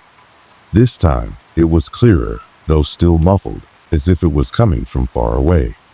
I couldn't make out the words, but there was something in the tone that sent a chill down my spine. I immediately grabbed the radio, trying to adjust the frequency, but nothing worked. The voice persisted, growing louder and more urgent. It felt as though it was calling to me, pulling me deeper into the forest. I glanced around, my skin prickling. I wasn't alone. The thought hit me like a punch to the stomach. I had always prided myself on being in control out here, on knowing the forest better than anyone. But now, that certainty was slipping away. The trees were no longer just trees. They were silent witnesses to something I couldn't comprehend. I continued walking, determined to reach the point where I had last seen the tracks. As I moved further from the main trail, the sounds around me grew even more disorienting. The crunch of my boots on the leaves was swallowed by the growing silence, replaced by the sound of my breath and the thudding of my pulse. At one point, I turned a corner and found myself standing in front of an old, abandoned cabin. I hadn't known it was there. In fact, I had never seen it before in all my years in the forest. The windows were boarded up, the roof sagging with age, and the front door hung loosely on its hinges, creaking with every gust of wind. The air around the cabin was thick with a strange heaviness, as though the building itself was holding some dark secret. I stood there for a long time, staring at the cabin, the hairs on the back of my neck standing on end. It was as if something was beckoning me inside, pulling me toward it, though I didn't want to go. But I had to know. I had to understand what was happening out here. With a deep breath, I pushed open the creaking door and stepped inside. The interior was just as decayed as the outside. Dust and cobwebs covered everything, and the air smelled stale and old. But as I moved deeper into the room, something caught my eye, a shape, a figure, crouched in the far corner. At first, I thought it was just a pile of old rags or debris, but then it moved. My heart stopped. A figure, hunched and gaunt, stood up from the corner, its eyes glowing faintly in the darkness. The shape was too tall, too thin, and its movements were jerky, unnatural. It didn't belong there. It didn't belong anywhere. I froze in place, unable to move, unable to breathe. Then, just as suddenly as it had appeared, the figure vanished into the shadows, disappearing without a trace. The cabin was silent once more. My legs felt like jelly as I stumbled backward, trying to escape the place. I had to get out of there. The forest was no longer just a forest. It was something much darker, something that I wasn't prepared to understand. I didn't look back as I ran down the trail, my heart pounding in my chest. The voice on the radio had stopped, but the images of the figure in the cabin stayed with me. I couldn't explain it. I didn't want to explain it. I had to get away. I had barely made it back to the ranger station when the radio crackled again. My hands were shaking as I held it, still trying to recover from the terror that had gripped me in the abandoned cabin. I had expected to hear nothing but static, but there it was, soft, almost imperceptible at first, but growing louder with each passing second. It was the same voice. That same, haunting voice. This time, the message was clearer, the words coming through with more urgency. You shouldn't have come back. A chill ran down my spine, and I could feel the hairs on the back of my neck standing at attention. I wasn't alone. Someone or something was out there, watching me. I wasn't sure what to do. I had spent my entire life in the woods, had built a career out of knowing these lands, but this was something different. I tried to rationalize it. Maybe someone was playing a prank, or maybe it was some kind of equipment malfunction, but the fear gnawing at my gut told me otherwise. There was nothing normal about what I had experienced. Nothing. But despite my fear, I knew I had to go back. I had to face whatever it was that had taken root in the forest. I couldn't keep running from this. It was well past midnight when I ventured out again. The air was colder than it had been the previous days, and the forest seemed eerily silent. The moon was high, casting long shadows across the ground. My flashlight flickered nervously as I made my way along the northern trail, the one I had avoided for days. The memory of the figure in the cabin haunted me, but there was no turning back now. I had to know the truth. As I walked, the usual sounds of the forest seemed muted, as if the trees themselves were holding their breath. Every step I took felt heavier, as though the ground was trying to pull me down into it. The air was thick, suffocating, and my mind raced with all the possible explanations. Could it have been a person? A trapper? No, that wasn't it. This was something far older, something rooted deep in the earth itself. I reached the spot where the tracks had first appeared, the place where I had found that disturbing trail leading into the woods. I stood there, staring at the ground, as though waiting for something to reveal itself. Then, just as I was about to turn around and head back, I heard a low, guttural growl. It didn't come from any animal I recognized. It was too deep, too unnatural. It reverberated through the trees, echoing in the night. My heart skipped a beat, and every muscle in my body tensed. I wasn't alone. Whatever had been watching me was closer than I realized. Before I could react, a shadow darted across my path, and I spun around, my flashlight trembling in my grip. The light caught something tall and dark, moving swiftly between the trees. It wasn't human. It was something other. I froze, my mind screaming at me to run, but my feet wouldn't obey. The shadow moved again, this time emerging from the darkness, revealing a figure unlike anything I had ever seen. It stood nearly 7 feet tall, its body unnaturally thin, its limbs stretched too long.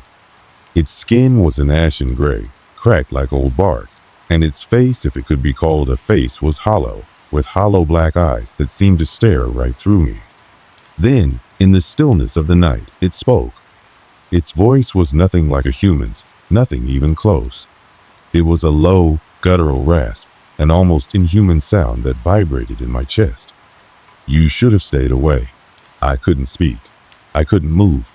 The words echoed in my mind as the creature took another step toward me. It reached out with a long, spindly hand, its fingers stretching unnaturally long. I felt my pulse quicken as it drew closer, the air growing colder with each passing second. I could hear my breath, shallow and ragged, but the creature made no sound. It was like it was waiting for something. I didn't know how much time passed, but it felt like an eternity. My body screamed at me to run, to do anything to escape, but I was rooted to the spot, unable to move. Then, with a sudden movement, the creature lunged forward, its hand grabbing hold of my arm. But just as suddenly as it had begun, everything stopped. The creature released me, and I stumbled backward, my legs weak beneath me. The air snapped back to normal, and the woods fell silent once more. The creature was gone. My mind was spinning. I had to get out of there, but I couldn't. My legs were too weak, and my chest felt tight, as if the weight of the encounter was pressing down on me. I stumbled back toward the ranger station, my hands shaking uncontrollably. I spent the night in the station, but sleep didn't come. Every creak of the building, every gust of wind outside, sent my heart racing. I couldn't shake the feeling that I wasn't alone, that something was watching, waiting for the right moment to strike again. I couldn't bring myself to go back into the woods, but I knew I couldn't stay here forever either. The creature, whatever it was, had made its presence clear, and there was no way I could ignore that. The morning came, but it brought no comfort. The sunlight filtered weakly through the trees, casting long shadows that made the forest look even darker than before. I had hoped that, in the light of day, I might be able to make sense of everything. But all I felt was dread. My thoughts were tangled, my mind a blur of memories and questions with no answers. What was that creature? Why had it appeared to me? Was it something from the forest itself, some ancient entity that had been hiding all this time? I knew I couldn't stay in the station any longer. I had to leave. The very thought of the woods, of that creature, made my skin crawl, but I couldn't just abandon my post. I couldn't let fear dictate my every move. So I packed my things, gathered what little strength I had left, and set out to return to the cabin. But the journey back was no easier than the first. Each step felt like I was walking through a nightmare. The trees seemed to loom over me, their twisted branches reaching down like skeletal fingers. The air felt thicker now, heavier, as though the very forest itself was pressing in on me. The sounds of the woods were muted, distant, as if everything around me was holding its breath. And yet, there were still signs. tracks, barely visible but unmistakable, winding their way through the forest floor. They were too large to belong to any animal I knew, too deliberate. The thought of following them made my heart race, but I couldn't stop myself. I had to know what I was up against. I reached the cabin once again, and this time I didn't hesitate. I opened the door, and as I stepped inside, I felt the presence that had been haunting me since my first encounter. The air was thick with something I couldn't name, a tension that hung in the stillness. The strange markings on the walls were still there, and the stench of decay lingered in the corners of the room. It was then that I noticed something I hadn't seen before. A doorway, partially concealed behind a heavy wooden shelf. The door was small, almost hidden, and it looked as if it had been untouched for years. I couldn't ignore it. With a shaky hand, I moved the shelf aside, my breath catching in my throat as the door creaked open. Inside, the darkness swallowed the room whole. I stepped cautiously forward, my flashlight casting long shadows on the floor. And then I saw it. At first, it was just a faint outline, something sitting in the center of the room. But as my eyes adjusted to the darkness, I could make out the shape more clearly. A figure. A tall, thin figure. Its skin was pale and cracked, like old bark, and its limbs stretched unnaturally long. Its eyes, those hollow, empty eyes, stared back at me, unblinking, unfeeling. The creature from before. It was seated on the floor, its bony hands resting on its knees, as though it had been waiting for me. My heart pounded in my chest, but I couldn't move. I couldn't look away. For a long moment, the creature didn't speak. It simply sat there, watching me. And then, in a voice that was nothing like a human's, it whispered, "It's too late. You cannot leave." Fear surged through me, colder and sharper than before. I knew in that instant that whatever this thing was, it wasn't going to let me go.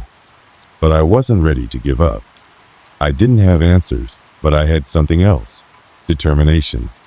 I reached for my radio, my fingers trembling as I tried to push through the panic.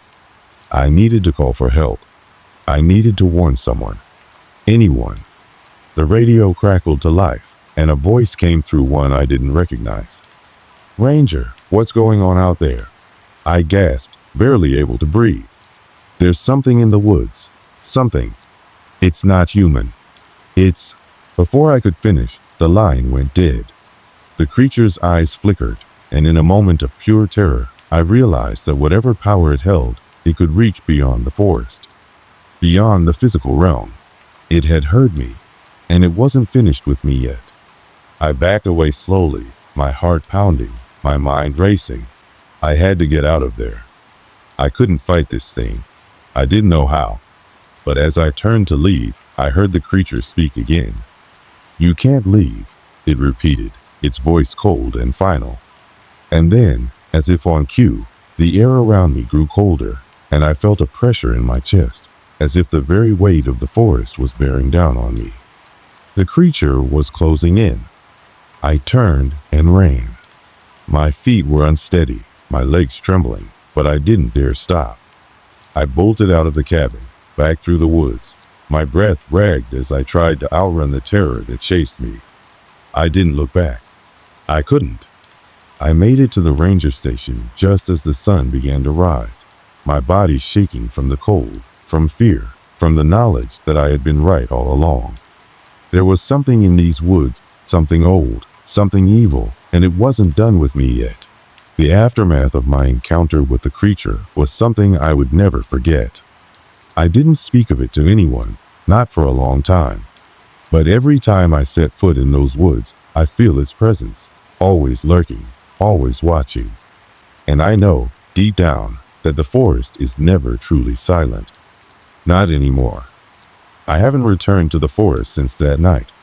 It's been months now, and even the thought of those towering trees and that eerie silence sends a chill down my spine. I left the ranger station and the cabin behind, unable to shake the feeling that they were no longer places of safety, but of danger-hunted ground. Something in me knew, deep down, that it wasn't just the creature that was dangerous. The forest itself held secrets, Too many to be understood, too old to be questioned.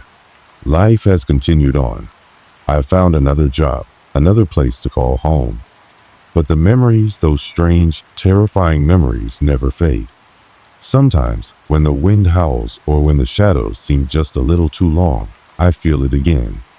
The pull, that gnawing feeling, as if something is still watching me, waiting for the right time to strike. I've tried to talk to people about what happened, to share my story with anyone who would listen, but most just look at me like I've lost my mind. I can't blame them. If I hadn't experienced it myself, I would have thought the same. How could anyone understand the depths of fear that takes root in your bones when you've seen something like that? Something so unnatural, so impossible to explain. I remember the first time I tried to talk to someone years ago.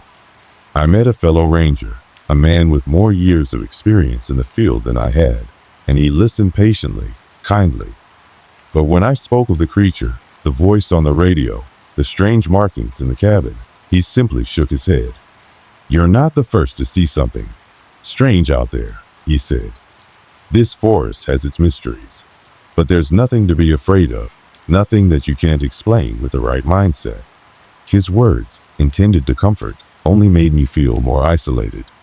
If even the most experienced ranger could dismiss my experience so easily, what did that mean for me?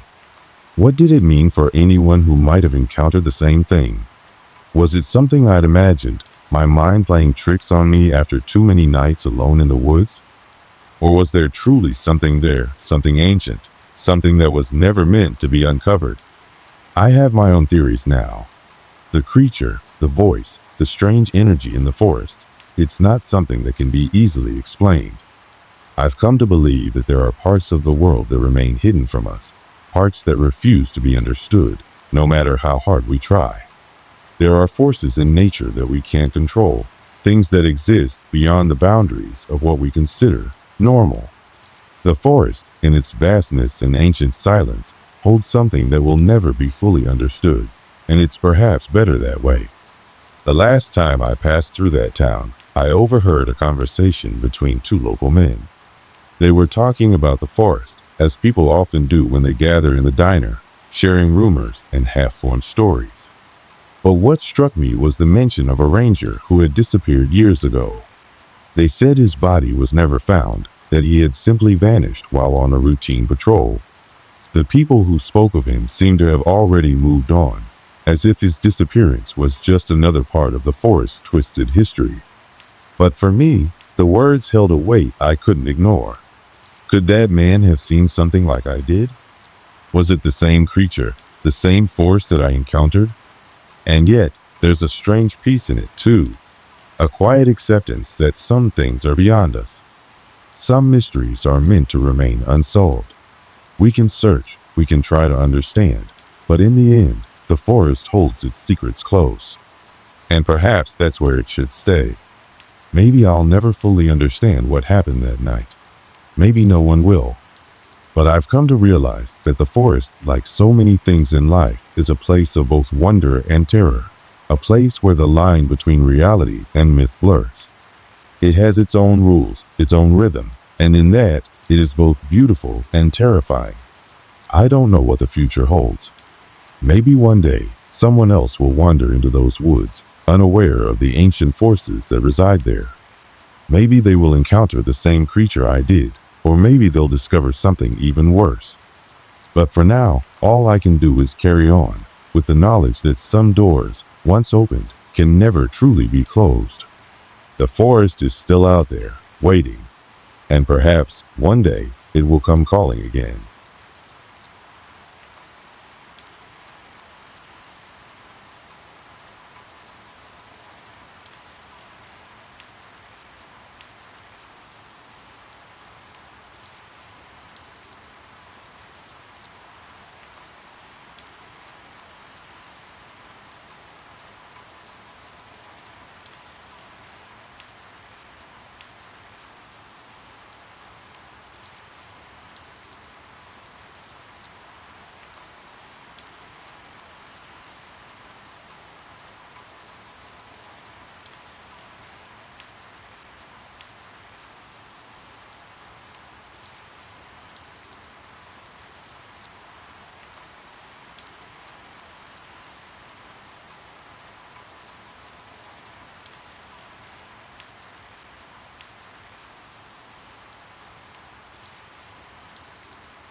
This happened a few years ago, but I still remember it like it was yesterday. You might think that when you go out into the woods on a quiet hike, you expect some peace and solitude, a break from the noise of everyday life. That's exactly what I was looking for, and I didn't expect any disturbances or distractions.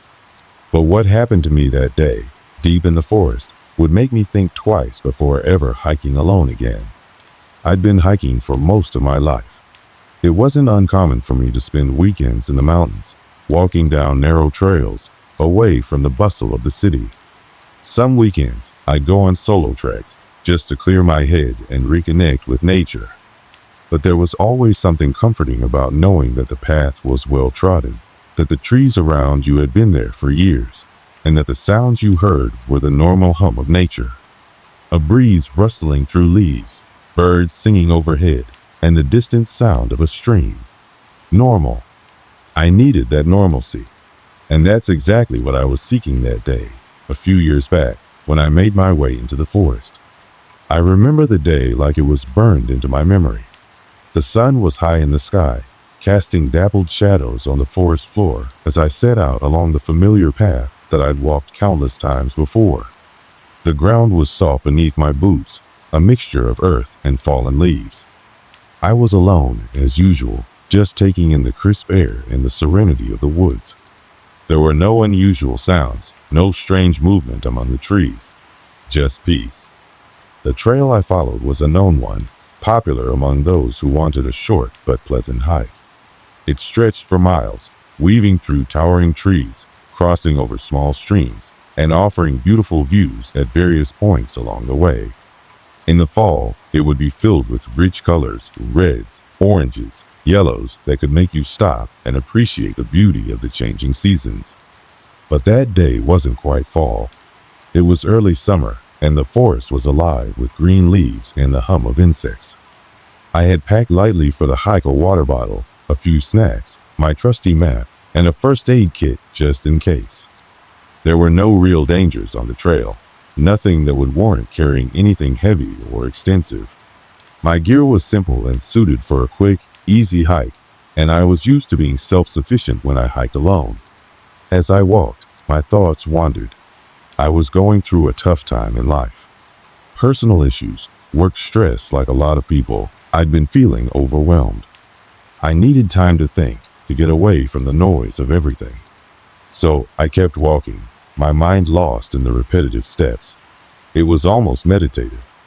The sound of my boots crunching the gravel beneath me was soothing. And then, something shifted. A subtle change, something that didn't feel right. But at first, it was so small that I could easily dismiss it. The light seemed to fade, but not in the way it does when clouds move across the sky. It wasn't like that at all.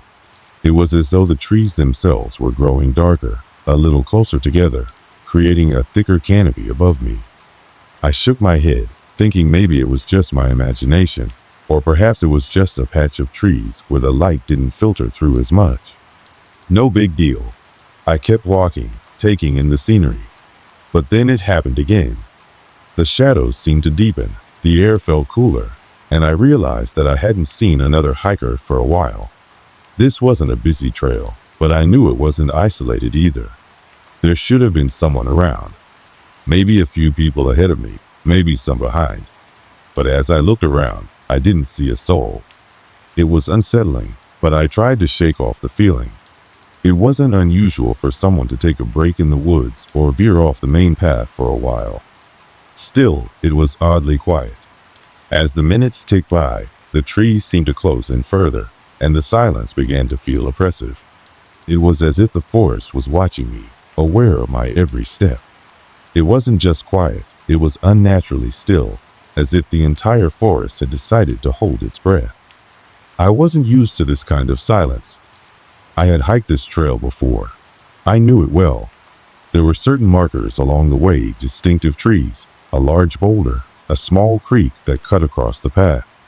But this time, I noticed that the landmarks seemed to shift. One of the trees, which I knew should have been up ahead, was now behind me. I had crossed a creek I hadn't remembered passing. It was as if the forest itself had changed its layout since the last time I was here. I stopped. I checked my map, trying to steady my nerves. Something was off, but I couldn't put my finger on it. The map showed the trail leading straight ahead, but it didn't explain the confusion I felt. I hadn't taken a wrong turn. I knew that for sure. But somehow, I was no longer certain where I was. Was the trail winding differently than usual? Had I been walking for longer than I realized? My heart started to race as a thought crossed my mind. Maybe I wasn't as familiar with this trail as I had believed. The uncertainty gnawed at me, but I shrugged it off. I had hiked countless trails, and I knew I could always retrace my steps. But still, that unease lingered in the back of my mind, a cold, creeping feeling that I couldn't ignore. The deeper I went, the more it felt like the path was leading me somewhere I wasn't supposed to be. And then, the first noise came. A rustle in the leaves, followed by a soft snap of a twig. I stopped dead in my tracks. It wasn't the sound of an animal, like a deer or a squirrel moving through the forest. It was too deliberate. It was the sound of footsteps. I glanced over my shoulder, half expecting to see someone coming up behind me. But there was nothing. The path stretched out before me, empty and silent. I stood there for a moment, my senses on high alert. Maybe it was nothing. Maybe just the wind. But then, the sound came again, a little closer this time. I couldn't shake the feeling that something was wrong. I stood frozen for a moment, listening to the distant snap of a twig. I told myself it was nothing, a simple disturbance in the underbrush, perhaps an animal moving through the trees. But deep down, I knew something wasn't right. The air felt too still, the silence too heavy. I scanned my surroundings, my eyes darting over the familiar trail that I had walked so many times before. There were no signs of life, no birds chirping, no insects buzzing. The only sound was the occasional rustle of the leaves in the breeze, but even that felt muffled, as if the wind itself had grown hesitant. My heart was beating a little faster now, my senses sharpened, yet I couldn't shake the feeling that something unseen was watching me.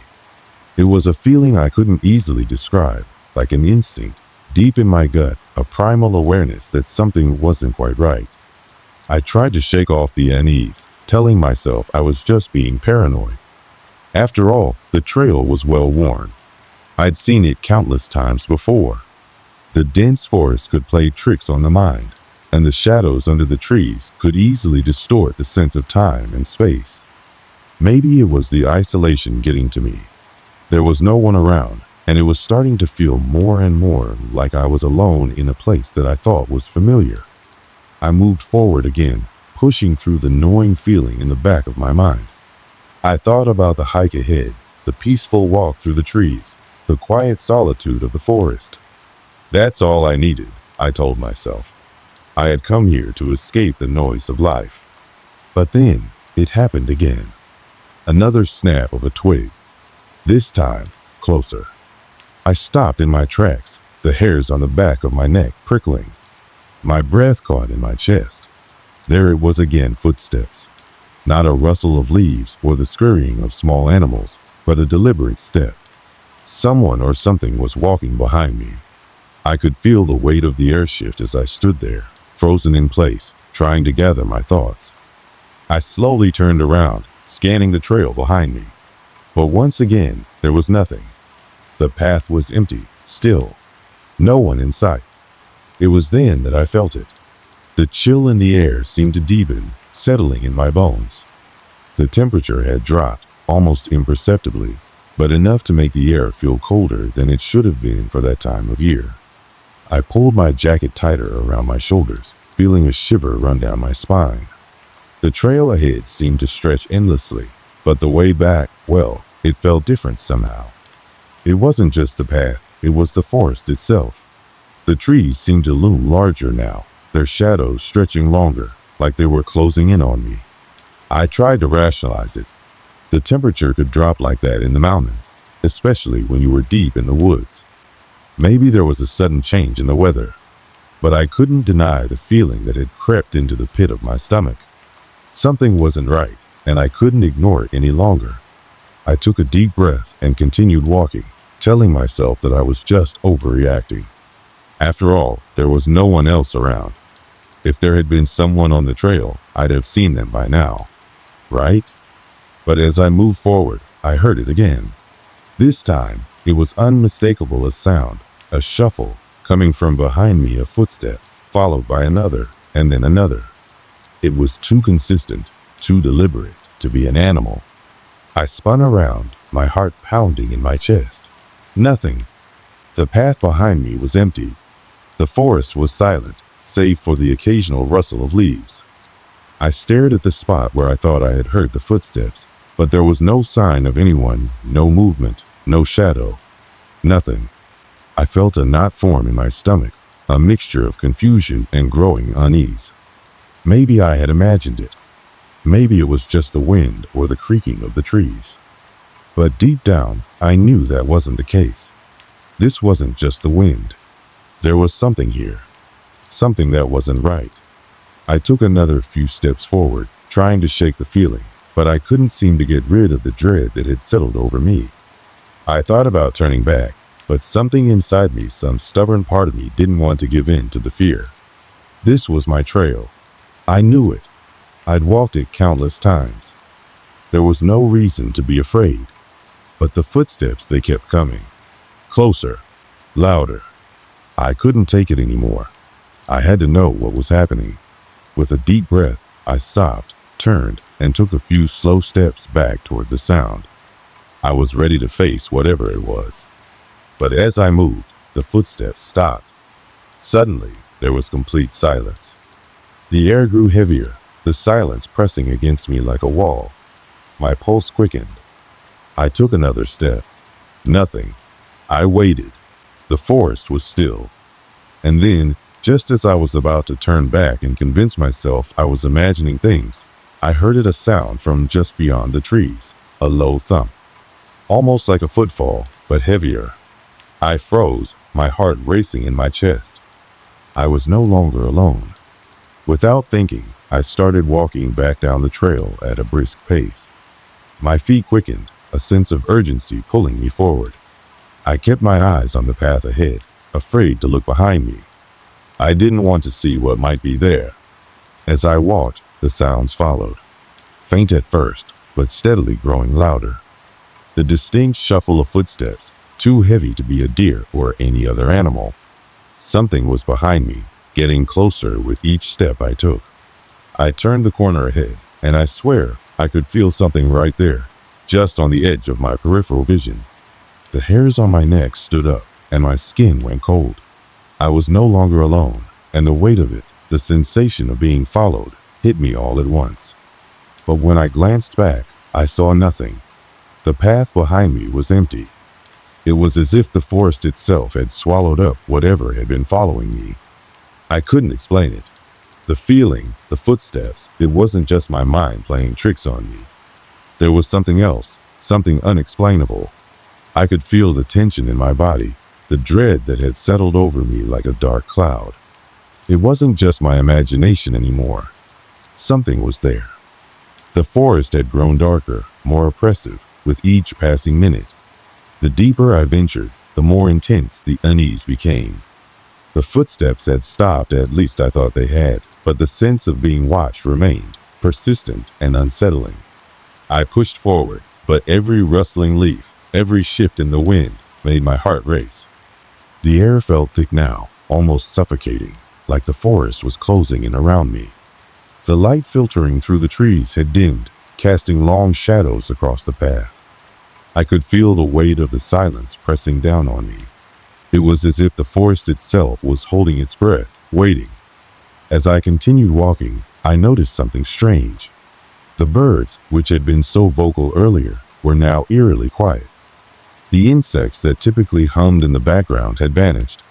The entire ecosystem seemed to have gone still, and the only sound left was the pounding of my own footsteps. But even those seemed muffled, as though the ground beneath me was absorbing them. I shook my head, trying to clear the thoughts clouding my mind. There was no reason to be afraid. This was just the forest. There was no danger here, no lurking threat. Yet, despite my attempts to reassure myself, the feeling of unease grew stronger. The next incident came without warning. I had stopped to take a quick break, resting against the rough bark of a tree. As I caught my breath, I noticed something peculiar on the ground. A footprint. It was large, too large to be my own, and it seemed to have appeared out of nowhere.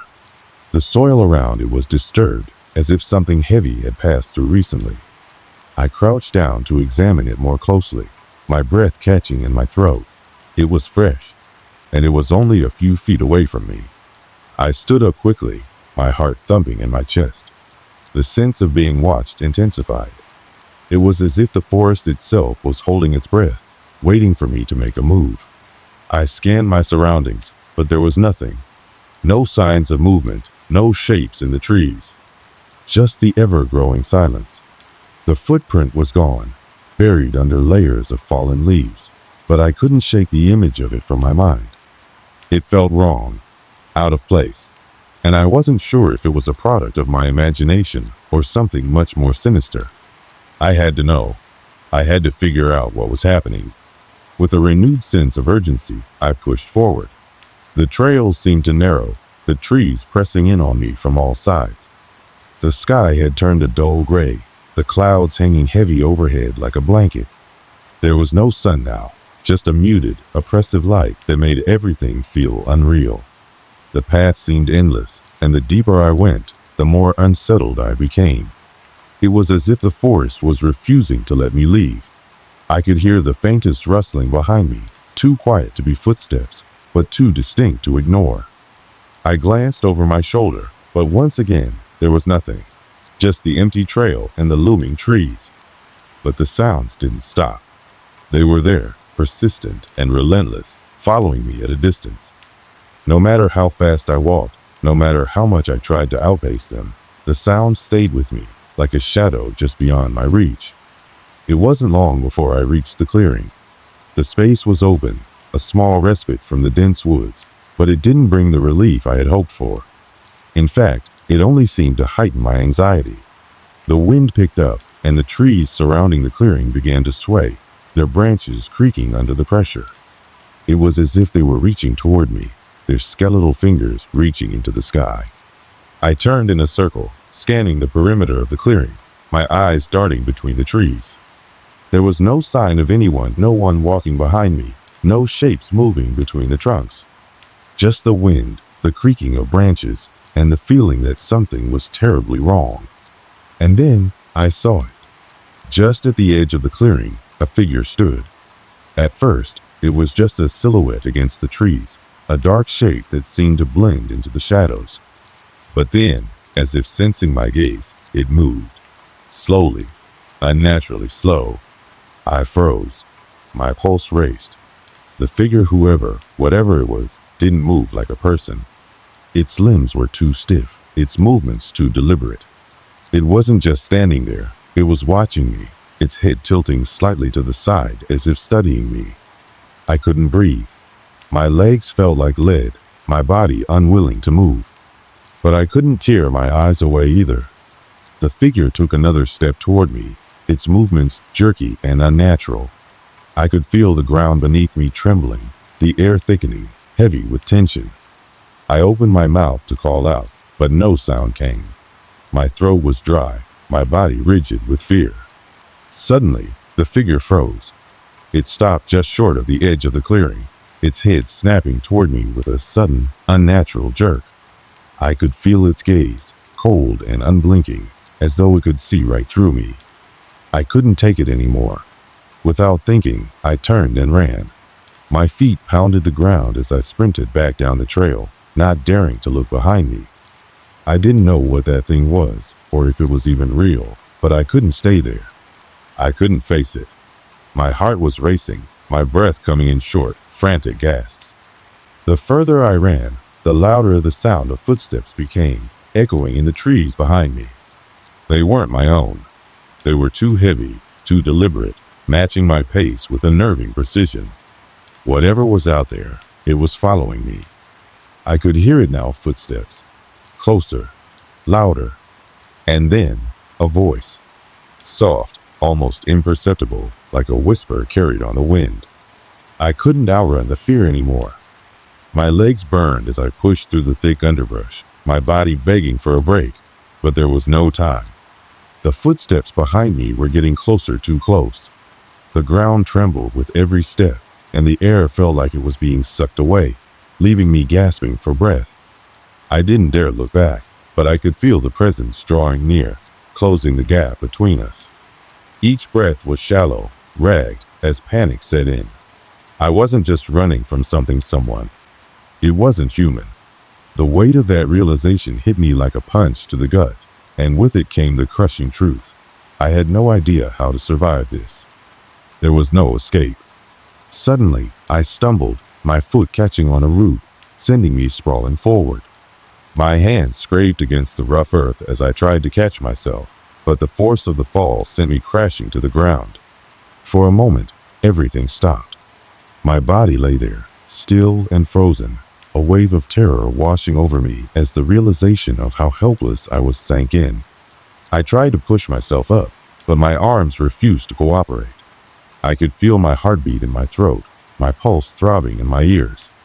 The sound of the footsteps had stopped. The eerie silence crept back in, and with it came a new kind of tension. It was worse than before. The oppressive stillness wrapped around me like a suffocating blanket. Then I heard a sound so faint, so soft, that I almost convinced myself it was just my mind playing tricks. But no, there it was again, unmistakable. A breath. A slow, drawn-out inhale right behind me. I spun around, my heart lurching in my chest. But there was nothing. Just the dense forest, darkened further by the thick canopy above. I could barely make out the shapes of the trees, their twisted limbs clawing at the sky. But I wasn't alone. Someone was standing just beyond the edge of the clearing, concealed by shadows. A shape. A figure. I couldn't see its face, but I could feel its presence. Its eyes. I couldn't explain it, but it felt like it was staring straight into me, watching me, studying me. My breath caught in my throat, and my mouth went dry. I couldn't move. I couldn't speak. My body was frozen in place, trapped by the force of fear. And then, without warning, it stepped forward. I tried to scream, but the sound never came.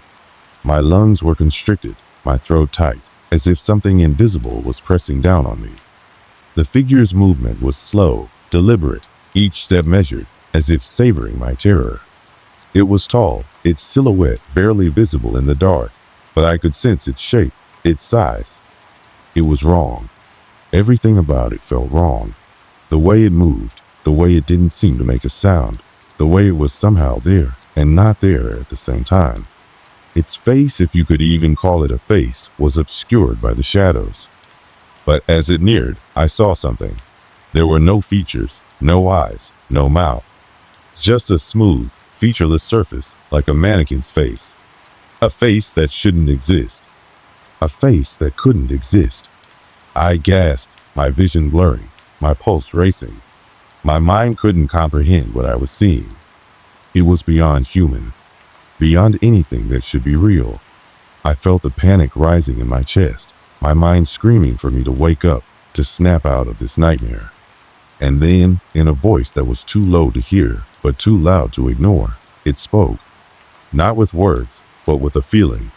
A wave of cold, dark emotion that washed over me, suffocating me. I could feel it in my bones, in my very soul. You shouldn't have come here. The words echoed in my mind, reverberating in a way that wasn't just auditory. It was as if the very air was alive with them, the trees themselves whispering the same thing. It was a command, an ultimatum, a judgment. The ground beneath me felt like it was shifting, warping, like reality itself was bending to the will of whatever stood before me. My chest tightened. My vision darkened. I tried to scream, to fight, to do anything, but my body wouldn't respond. It was like I was drowning in my own terror, caught in a storm of raw, unfiltered fear. I couldn't take it anymore. And then, as suddenly as it had appeared, the figure lunged forward, its motions swift and inhuman. It was upon me in an instant, its presence overwhelming, its weight crushing. The air was sucked from my lungs as if all the life had been drained from me. And for a brief, horrifying moment, I thought I was going to die right then and there. But the moment it touched me, no, the moment it reached me, everything changed. A blinding flash of light. A sound like thunder splitting the sky. And then, nothing. For a split second, there was only darkness, a void where time and space didn't exist. I felt weightless, detached from everything, as if I were suspended in an endless expanse. There was no sound, no movement, no feeling. And then, just as suddenly, I was back. On the ground, gasping for air, drenched in sweat, my heart thundering in my chest. The figure was gone. I looked around, still in a daze, but the forest was silent. The oppressive weight of fear that had gripped me only moments before had lifted, replaced by an eerie calm. But I knew something had changed. Something deep within me. I staggered to my feet, my legs unsteady, the after effects of fear making every movement feel alien. My clothes were soaked with sweat, my breath shallow and uneven. I wiped my face with trembling hands, trying to steady myself, trying to regain some semblance of control. But it wasn't just my body that felt altered, it was my very mind. Something inside me had snapped, and I wasn't sure how to put the pieces back together. I needed to leave. I had to leave. The forest, which had once been familiar, now felt like a foreign land, filled with unseen dangers. Each rustling leaf, each crackling branch seemed like a harbinger of something worse.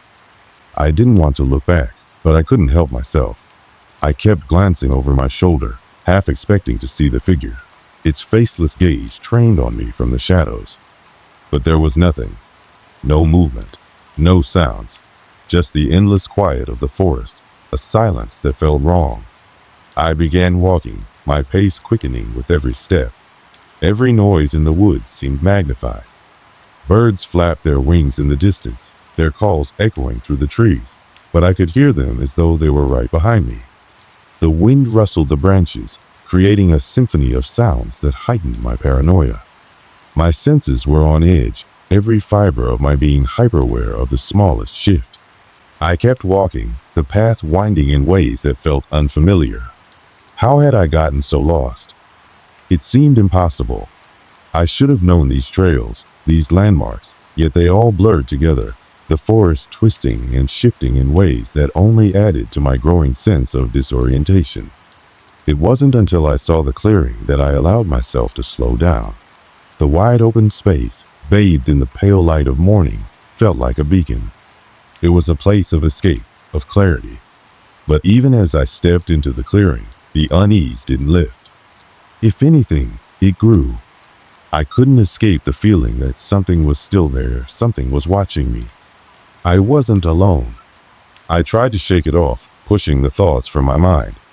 It's just the fear, I muttered to myself. Just the fear messing with your head. But deep down, I knew it wasn't just fear. There was something real, something tangible, lurking in the forest. And I wasn't the only one who knew it.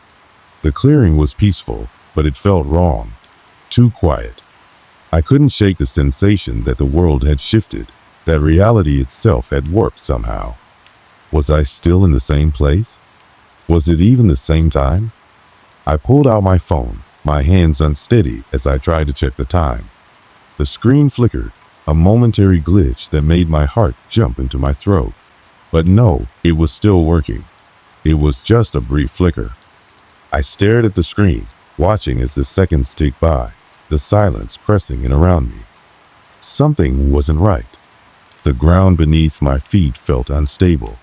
I looked down, and my breath caught. The dirt was shifting, sliding, as though the very earth was undulating, moving in unnatural rhythms. The trees around me seemed to bend and twist, their trunks leaning at odd angles, as if they were bowing to an unseen force.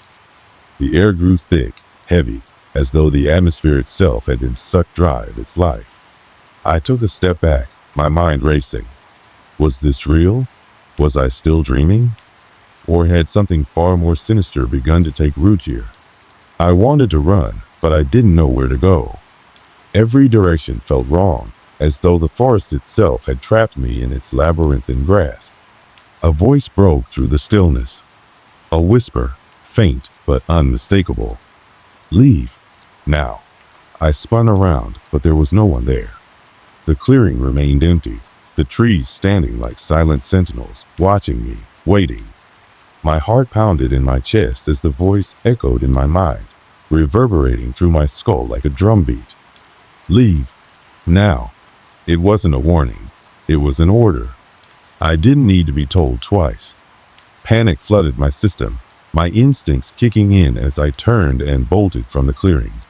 My feet pounded against the ground as I forced myself forward, ignoring the exhaustion that threatened to overwhelm me. I had no destination in mind, only the desperate need to get away from whatever was here, whatever had followed me. The forest blurred around me as I ran, branches reaching out to catch my clothes, my skin.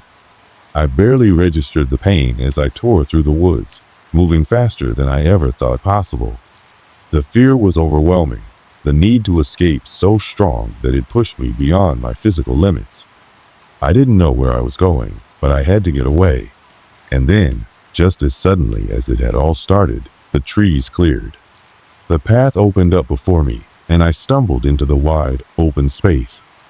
I didn't stop running until I was standing on the edge of the forest, looking back at the woods that had nearly consumed me. I stopped, gasping for air, my heart still racing. The forest behind me seemed to hum with a low, eerie energy, like it was alive, watching me, waiting. But I didn't turn around. I couldn't. I didn't know if what I had experienced was real or just the result of too much stress, too much fear. But deep down, I knew it wasn't something I could easily forget. Whatever had been in those woods, whatever I had encountered, it wasn't finished with me. I had barely escaped, and it would be a long time before I ever felt safe again. It's been weeks since I left that forest, but the memories, no, the present still follows me. I tell myself I'm okay, that it was just an experience like any other, some combination of fear and exhaustion playing tricks on my mind. But I can't shake the feeling that I'm not alone, even here, in the city where I should be safe. The feeling often creeps up when the nights grow quiet, when the house is still, and the world seems to pause for just a moment. I'll sit by the window, watching the shadows stretch across the street, the soft hum of the city life just beyond my door.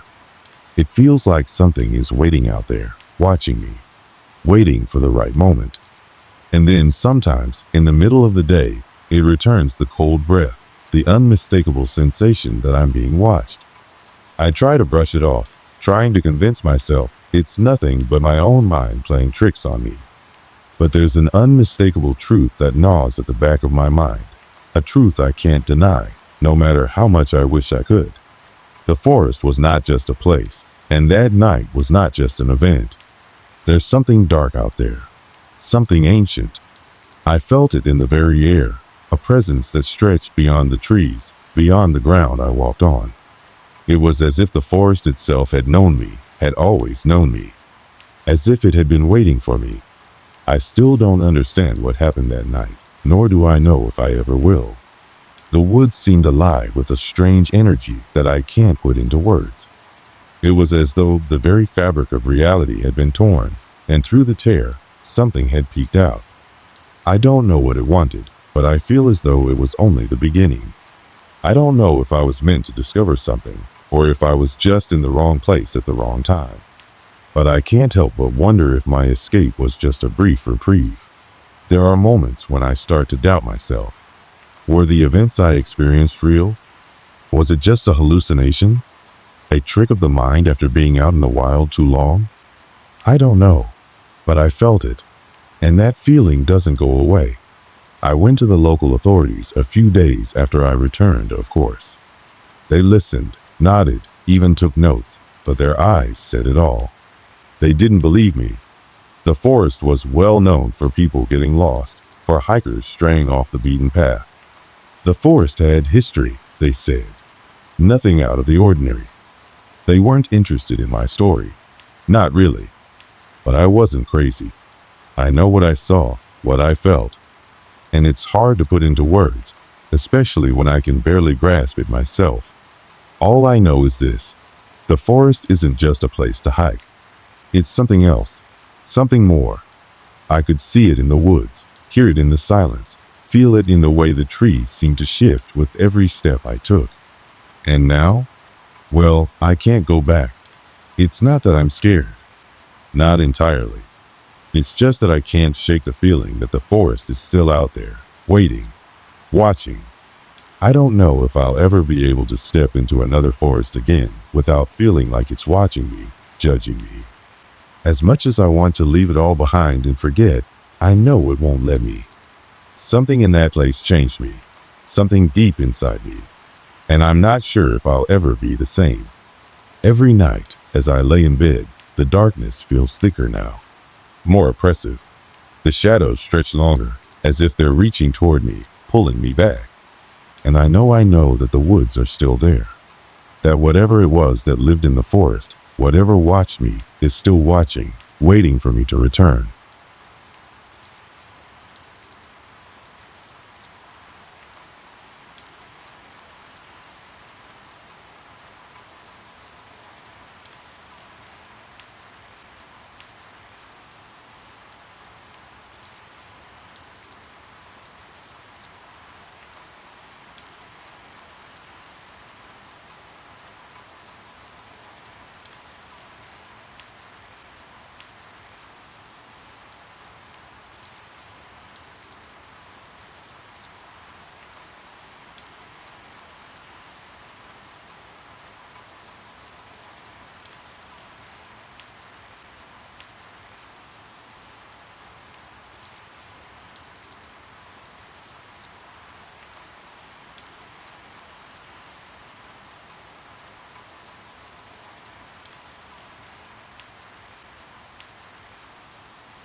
I've lived in a small town most of my life, nestled in the mountains, where the land is untamed and nature seems to hold its secrets close. It's the kind of place where everybody knows everybody, and there's a routine to everything. Every corner of that town feels familiar, and every road holds a memory. Growing up, there was this one road, an old stretch of asphalt cutting through the woods that no one really talked about. It wasn't listed on any maps, and not many people took it, not unless they had a reason to. I had heard rumors about it, but only in whispers. Whispers I never paid much attention to. I figured it was just another ghost story to tell around campfires. At the time, I was working a typical 9-to-5 job at the local hardware store. The kind of job where you come in, punch in, and spend your day restocking shelves, making small talk with the regulars, and occasionally helping someone find the right kind of nails for a home project. My life was ordinary, and I was fine with it. But, like most of us, I had my share of curiosity, and I liked exploring new places. One Saturday afternoon, I decided I was going to take the road less traveled. I had heard enough tales to make me wonder about this old road. So, on a whim, I grabbed my backpack, threw in a couple of water bottles, and set out for the woods. I remember it clearly.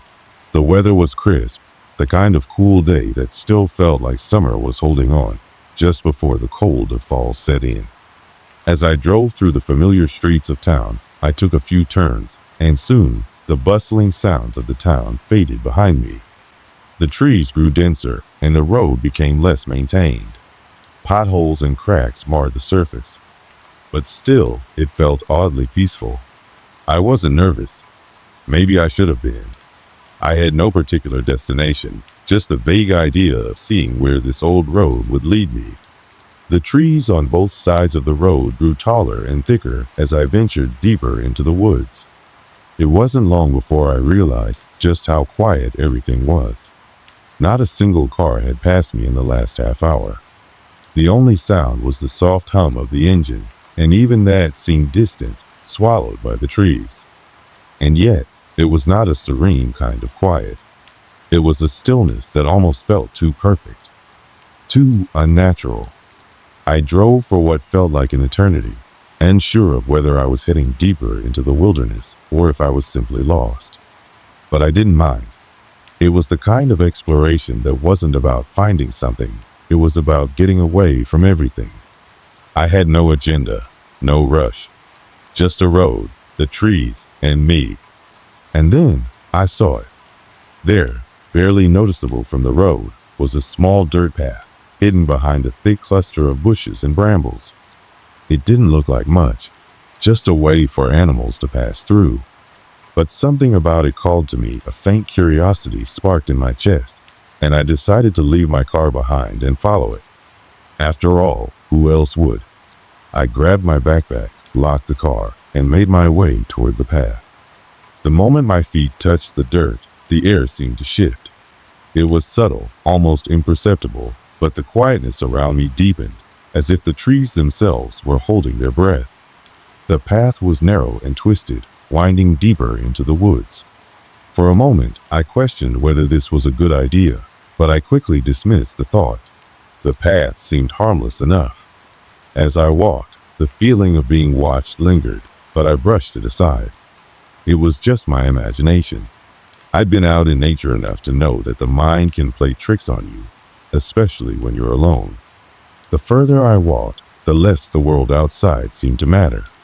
The trees closed in around me, their branches intertwining like old friends meeting after years apart. It felt like time was stretching, dragging out each step as I walked deeper into the forest. The air grew cooler, and the once gentle breeze now felt damp, almost heavy. And then I saw it. At the end of the path, through a small clearing, there stood an old, dilapidated sign. Its paint was peeling, and the letters were barely legible, but I could make out enough to read Old Forest Road, etched into the wood. I froze, my heart skipping a beat. This wasn't just some forgotten path. It was a road, an actual road, the one I'd heard about in those whispers back in town. The wind picked up suddenly, rustling through the trees with a force that almost seemed angry. I looked around, trying to decide if I should turn back, but something held me in place.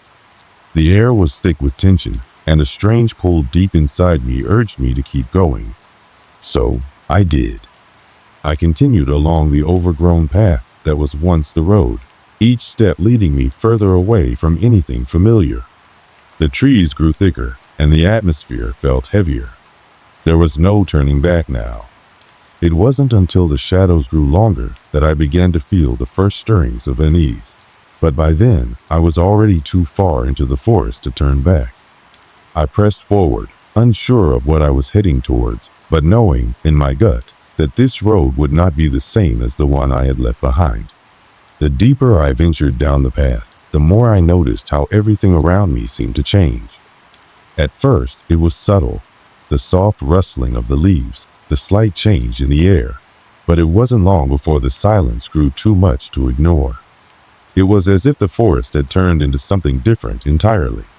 The sounds that had been so natural before, like birds calling in the distance or the wind brushing against the trees, suddenly ceased. Not all at once, but gradually, until there was nothing left but an eerie stillness. I kept walking, my boots crunching against the dirt as the path narrowed further. The trees stood like silent sentinels, their towering trunks stretching high above me, blocking out what little sunlight managed to filter through. A sense of isolation crept up on me. I couldn't shake the feeling that I wasn't alone, though I couldn't see anything that would suggest anyone was around. It was then that I felt it. A faint pressure, like a breath on the back of my neck, a disturbance in the air that made the hairs on my arms stand up. I quickly turned around, half expecting to see someone standing there. But there was no one. The path behind me was just as empty as it had been when I started. I brushed it off. Just my imagination, I told myself. There was nothing to fear out here. The old stories about the road were just that, stories. This was just a quiet walk through the woods, nothing more. Still, the unease lingered, a constant whisper at the edge of my mind, urging me to turn back. But I didn't. I couldn't. Something about this place felt like it was calling me, pulling me forward. So I kept walking. Then came the first real sign that something wasn't quite right. I had just crossed a small stream when I noticed a shadow up ahead, near the edge of the path. At first, I thought it was just the way the light was playing with the trees, but as I got closer, the shadow didn't move. It wasn't a shadow cast by any tree or rock. It was something else entirely. The longer I looked at it, the more it seemed to shift, subtly changing shape, like it was watching me, studying me. My breath caught in my throat, but I quickly dismissed the thought. I wasn't a child anymore, jumping at shadows. The logical part of my mind reminded me that shadows can play tricks on you, especially in a place like this where the light barely reached the ground. I decided to push forward, ignoring the growing unease in my gut. But as I walked, the sensation of being watched intensified. I kept looking over my shoulder, half expecting to see someone following me, but there was never anyone there. Still, I couldn't shake the feeling that I was being tracked, observed by something just out of sight. My pace quickened, the crunch of my boots on the dirt path louder in the quiet of the woods. It wasn't until I came to a small clearing that I felt it again, that strange, almost magnetic pull, urging me to stop. The clearing was odd. It wasn't much of a clearing at all, more like a gap between the trees where the ground dipped down, the earth a little softer. At the far side of the clearing stood a large rock, half buried in moss, its surface weathered and uneven. And then I saw it. There, lying in the moss next to the rock, was a broken, rusted lantern. The glass was cracked and the metal frame was warped, but what caught my attention were the faint markings etched into the metal. They weren't anything I recognized, just a series of strange lines, almost like runes or symbols. I crouched down to get a better look, my fingers brushing lightly over the lantern. The cool metal sent a shiver through my hand, and I quickly pulled back. Something about that lantern felt wrong, as though it had been placed there intentionally, as if I wasn't the first person to stumble upon it. A low wind began to pick up, rustling through the trees, and for the briefest of moments, I heard something. It wasn't a voice, not exactly. More like a faint murmur, like the wind was trying to speak. I froze, straining my ears to catch any words, but the sound was gone almost as quickly as it had come. I stood there for a long moment, staring at the lantern, trying to make sense of it all. Had someone else been here before me? Had they left it behind as a sign, a warning, or something more? My heart raced as my mind began to race with questions, each one more unsettling than the last. The quiet of the forest weighed down on me, thick and heavy, as though it was waiting for something. For me to move? To leave? To do something? I backed away slowly, not taking my eyes off the lantern. It felt like the longer I stared at it, the more it began to pull at me, as though the symbols on its surface were drawing me in, trying to make me understand something. I couldn't stand there any longer. I had to move.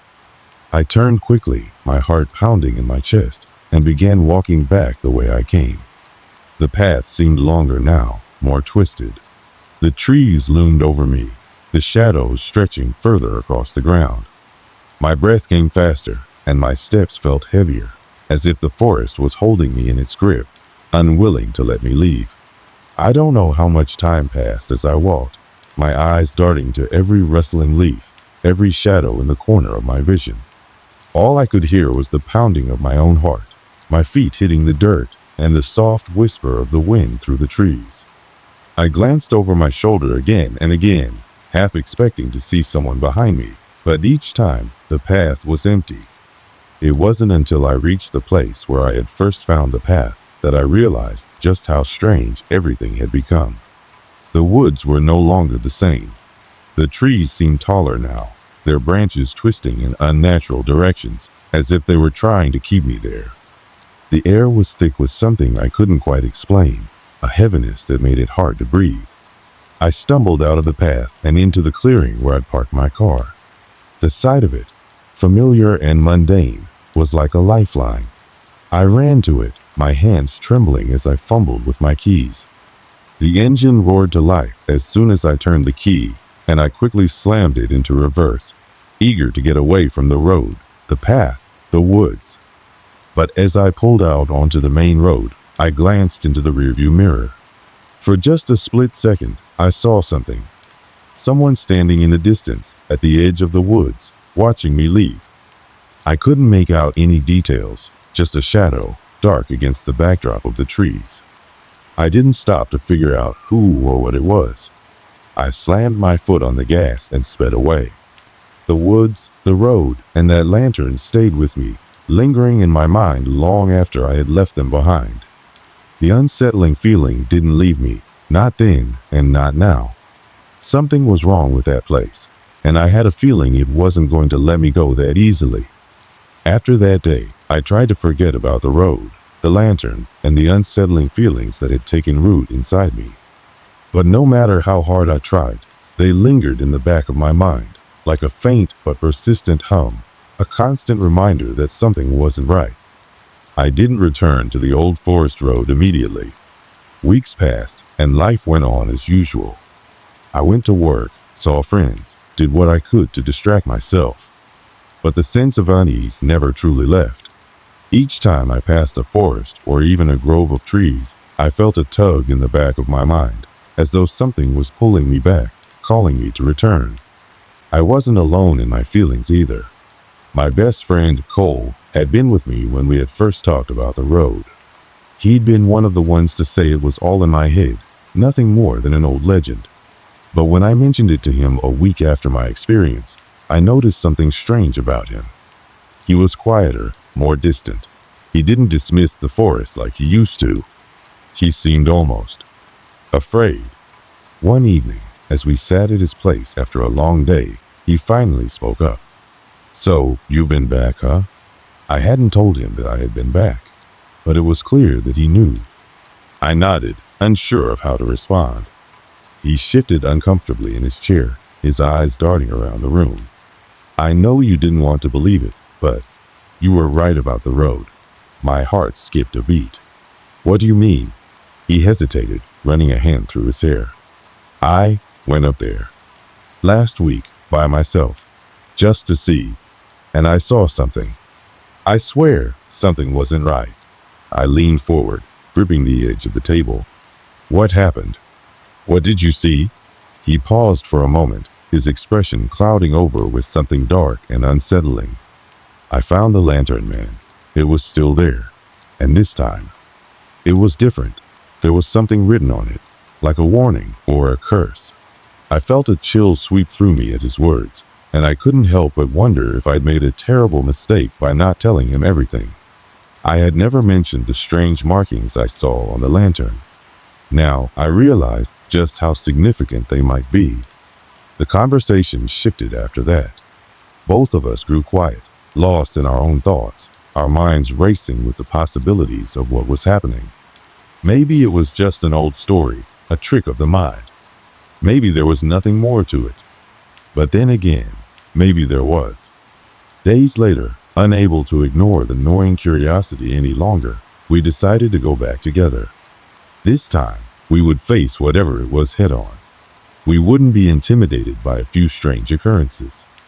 If something was out there, we would find out what. We drove out to the woods on a cool Saturday morning, the sun barely peeking over the horizon. The air was damp with the remnants of last night's rain, and the earth smelled fresh and earthy, the scent of wet leaves filling the car as we made our way deeper into the forest. The closer we got to the old road, the more the atmosphere shifted. It was subtle at first, the way the trees seemed to form tighter clusters, the way the light dimmed as if the sun itself was struggling to penetrate the thick canopy above. When we arrived at the spot where the path diverged, I felt it again. That pull, that unsettling sensation. The air seemed to thicken, pressing in on us, as though the forest itself was holding its breath, waiting for something to happen. I glanced at Cole, and he gave me a tight, nervous smile, clearly just as unsettled as I was. Still, we both got out of the car and made our way onto the path. The silence in the woods was suffocating, oppressive even. With each step, the ground felt softer underfoot, the earth giving way slightly as though it was reluctant to hold our weight. The trees around us seemed taller, their trunks gnarled and twisted, almost like they had been bent out of shape over time. We walked in silence, the only sound the occasional crack of a twig breaking underfoot. About 20 minutes in, we reached the clearing where I had found the lantern last time. My heart pounded as I scanned the area, looking for anything that might seem out of place. But this time, the clearing was different. The air felt denser, heavier, and the trees seemed to close in around us, casting long, stretching shadows across the ground. I didn't even have to say anything for Cole to know that something was wrong. He looked around nervously, his eyes flicking from tree to tree, as if expecting something to jump out at any moment. We moved closer to the spot where I had found the lantern, and there it was, lying just as I had left it, half buried in the moss. But this time, something was different. The lantern wasn't alone. Beside it, scattered across the ground, were several small rocks, each one placed carefully around the lantern, as if forming a crude circle. I stepped forward, my boots crunching against the moss, and reached out to touch the lantern. But as my fingers grazed the cool metal, something cold and unnatural swept over me. A sudden chill ran down my spine, and the forest around us seemed to grow even more silent. "That wasn't there before," Cole said, his voice shaking. "There's something wrong with this place." Before I could respond, a rustling sound came from the trees behind us, and I spun around, my heart racing. For a moment, I thought I saw something, a figure standing just beyond the trees, watching us. But as quickly as it appeared, it was gone. "Did you see that?" I asked, my voice barely above a whisper. Cole's face had gone pale. "Yeah, I saw it. I saw something. It's not just in our heads. This place is wrong." The temperature seemed to drop, and I could see my breath misting in the air. A sense of dread gripped me, and I couldn't shake the feeling that something was moving in the shadows, something watching us from the darkness. I glanced at Cole, but he was already looking around, his eyes wide with fear. Suddenly, the ground beneath our feet shifted. The earth seemed to tremble slightly, and the trees groaned as if in protest. A loud crack echoed from deep within the woods, followed by what sounded like a distant, low growl. "What was that?" Cole asked, his voice cracking. "I don't know," I replied, my throat tight. "But we need to get out of here." We backed away slowly, never taking our eyes off the trees, the lantern, or the clearing. The air grew even colder, the wind picking up, tugging at our clothes as though urging us to leave. But as we turned to leave, I felt something press against my chest, something invisible, as if the forest itself was pushing against me. My legs felt heavy, my movements sluggish, as though the ground was trying to hold me in place. Cole looked at me, his eyes wide with terror. "We have to go. Now." Together, we broke into a run, the sound of our feet pounding the earth drowned out by the increasingly loud rustling of leaves, the growls that seemed to come from every direction. The trees seemed to close in around us, their branches reaching out like hands trying to trap us. We didn't stop until we were back at the car, panting, gasping for breath. But even as we sped away, I knew we hadn't seen the last of the old forest road. Something was still out there, watching, waiting for us to return. The drive back was frantic. Cole and I barely spoke, both of us lost in our own minds, trying to make sense of what had just happened. The trees seemed to press in around us as we sped down the road, their long, twisted limbs reaching out like arms trying to grab us. I glanced at Cole, his knuckles white as he gripped the steering wheel. His face was pale, his eyes wide with disbelief. Neither of us could quite wrap our heads around the events that had unfolded in that clearing. The strange growls, the way the air had felt like it was closing in on us, the feeling that something had been watching us the entire time. It was all too much.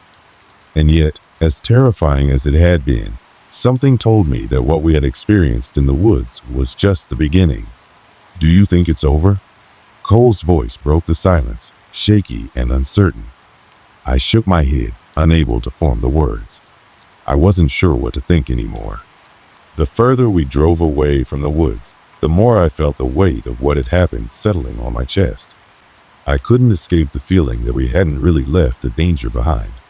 No, it was following us. I just couldn't explain why or how, but it was as though the woods had left something on us, a mark that wouldn't fade, something we couldn't outrun. As we neared the edge of town, Cole suddenly slammed on the brakes, jerking the car to a stop. I jolted forward, my seatbelt digging into my chest as I looked up at him, confusion swirling in my mind. "What is it?" He didn't answer immediately. Instead, his eyes locked onto something in the distance, something in the rearview mirror. His face drained of all color. I turned around and my blood ran cold. There, at the edge of the woods, was a figure standing motionless by the roadside. It was hard to make out the details in the dim light, but it was tall, unnaturally so. Its shape was distorted, twisted in a way that didn't seem right. The figure's limbs appeared to stretch unnervingly long, and its face, though I couldn't make out the details, was an inhuman blankness, a shadow where features should have been. The worst part was the way it stood. No movement, no swaying, just staring.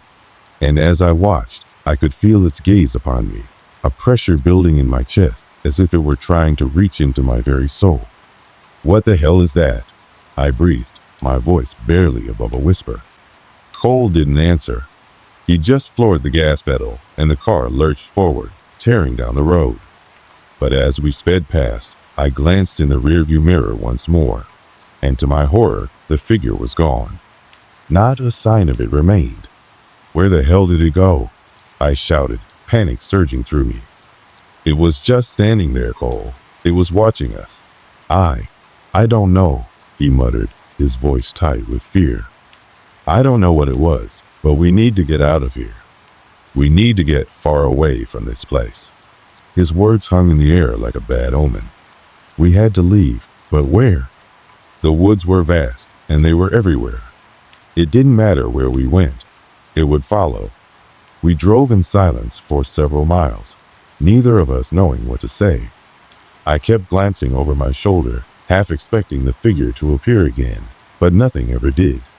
But the unsettling feeling lingered, thick and suffocating. As we turned down a quiet street near my house, I saw it again. Only this time, it wasn't a figure by the roadside. It was standing in the middle of the street, directly in our path. And it wasn't alone. There were more of them now, dozens, if not more.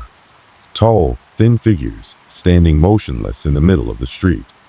Their long limbs stretched unnaturally, their faces voids of nothingness.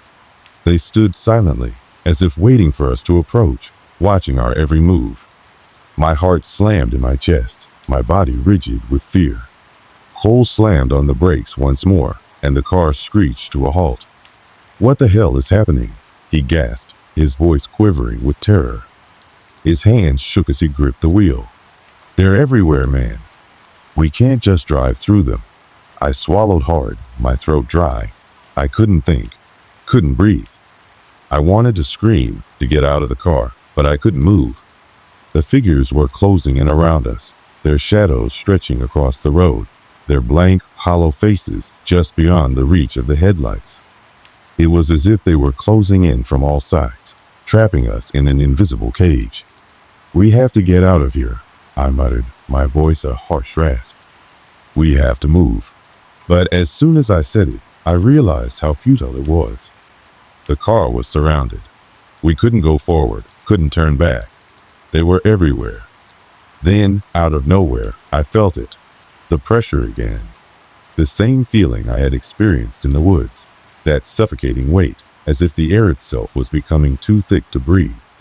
The temperature dropped suddenly, causing me to shiver uncontrollably. I reached for the door handle, desperate to escape, but the moment my hand touched the metal, the world around us seemed to shift. The trees, no, not trees, but twisted shapes of dark shadows, reached toward the car, their fingers like claws, scraping across the windows.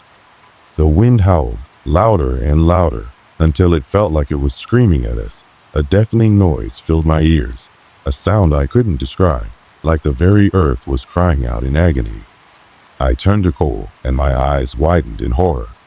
His face was a mask of terror, his body trembling. But it wasn't just fear that I saw in his eyes. It was something worse, something deeper, something ancient. And then it happened. The figures, the creatures, began to move.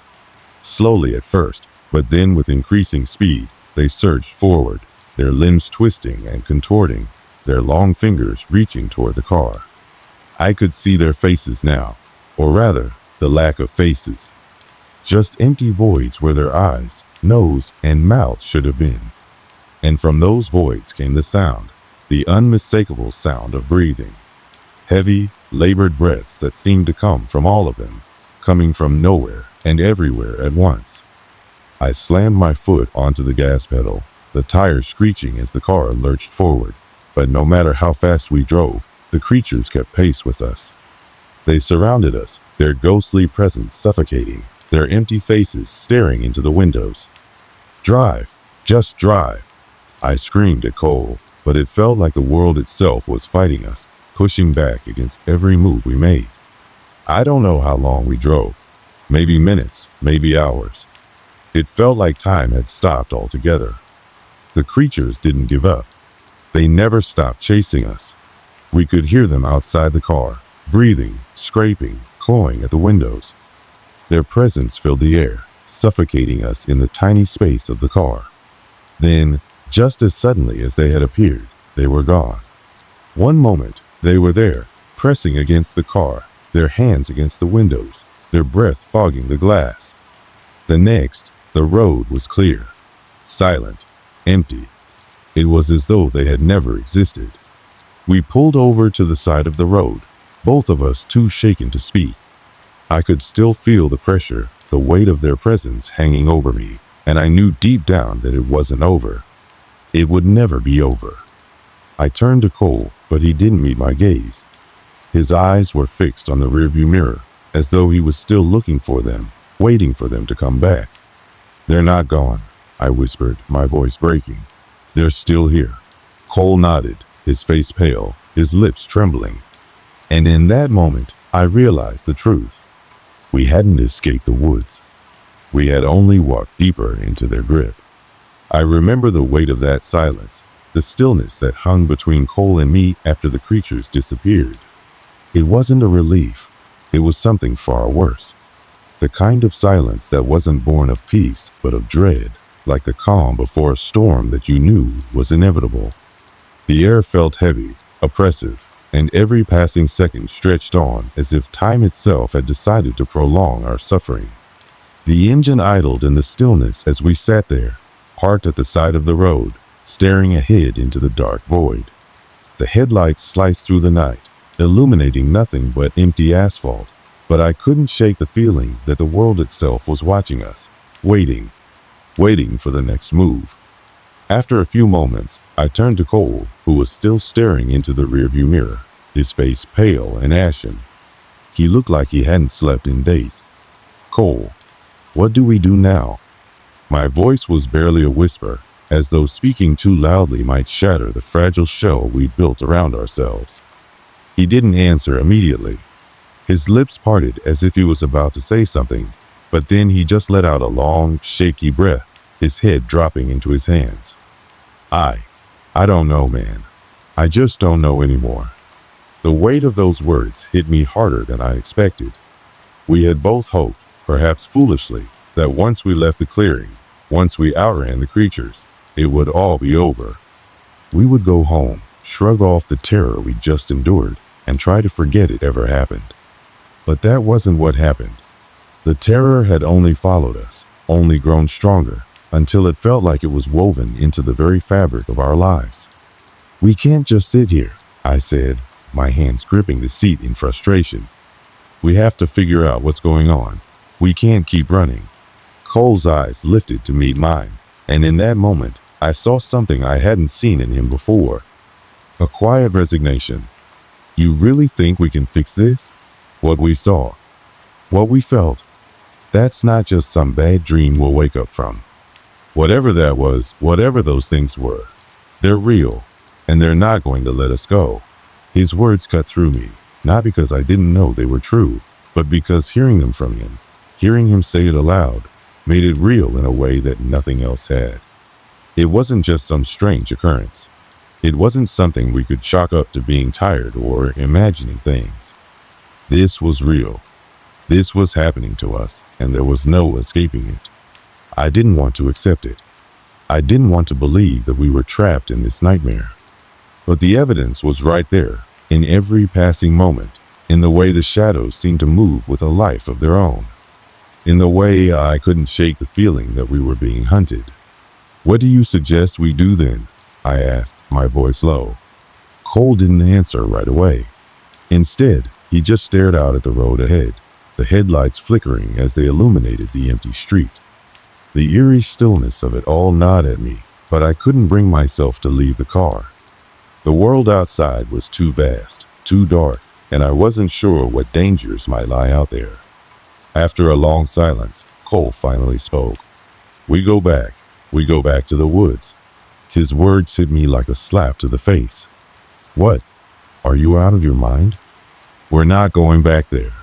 That place. It's cursed, Cole." "I don't think we have a choice," he replied, his voice surprisingly calm. "We didn't find anything in the clearing, right? We didn't even figure out what we were dealing with. If we leave it, it'll keep following us. We'll be running forever." I shook my head, my heart pounding in my chest. "You're not serious." But Cole's expression didn't waver. His eyes were hard, determined. "I'm serious. We have to find out what it is, what those things are. We need answers before it consumes us." I wanted to argue. I wanted to fight him on it, to tell him how insane it was, how dangerous it was. But I couldn't, because in some deep, terrified corner of my mind, I knew he was right. If we didn't go back, if we didn't confront whatever was happening out there, it would haunt us forever. We sat there for what felt like an eternity, both of us digesting the weight of what we were about to do. I couldn't remember how long it had been since we'd seen the creatures, but I knew that no matter how far we drove, no matter how far we ran, they would find us again. Finally, I exhaled slowly, the decision settling in like lead in my stomach. "All right, let's do it. But we need to be careful, Cole. We need to stick together." He nodded. "I'm not going back in there alone." It was the first step. And as I put the car back in gear and started driving again, the hairs on the back of my neck stood on end. The feeling that we were being watched growing stronger by the second. We didn't talk as we headed back toward the woods. Words couldn't express the unease gnawing at my insides, the fear that wrapped itself tighter around my chest the closer we got to the place we'd just escaped from. When we reached the edge of the woods again, I felt like I was suffocating. I didn't want to go in, but I knew there was no other choice. I wanted to turn the car around and drive away, far away, but I couldn't. Something inside me told me that no matter how far I went, it wouldn't be enough. It had us now. There was no escape. "Stay close," I said, my voice hoarse, as we parked near the edge of the woods. I could barely see anything beyond the headlights, but I knew the trees were there, looming like dark giants. We got out of the car, and I instantly felt the shift in the air. The pressure, the same oppressive weight that had been there before. The trees felt different this time, as if they had been waiting for us, as if they were somehow alive. The sound of the wind rustling through the leaves seemed to whisper something, but it wasn't a whisper of comfort. No, this was something darker, something colder. As I took a step forward, I heard it, that soft scraping sound. It was faint, but unmistakable. We weren't alone. I felt it before I saw it, a presence, something closing in. And this time, I wasn't sure if we could survive it. But as we moved deeper into the forest, there was a sudden crack, a loud, deafening snap that echoed through the trees. Something huge, something terrifying, was moving toward us. The last moments I remember from that night are nothing more than flashes, fragmented images that play over and over in my mind, like a nightmare I can never wake up from.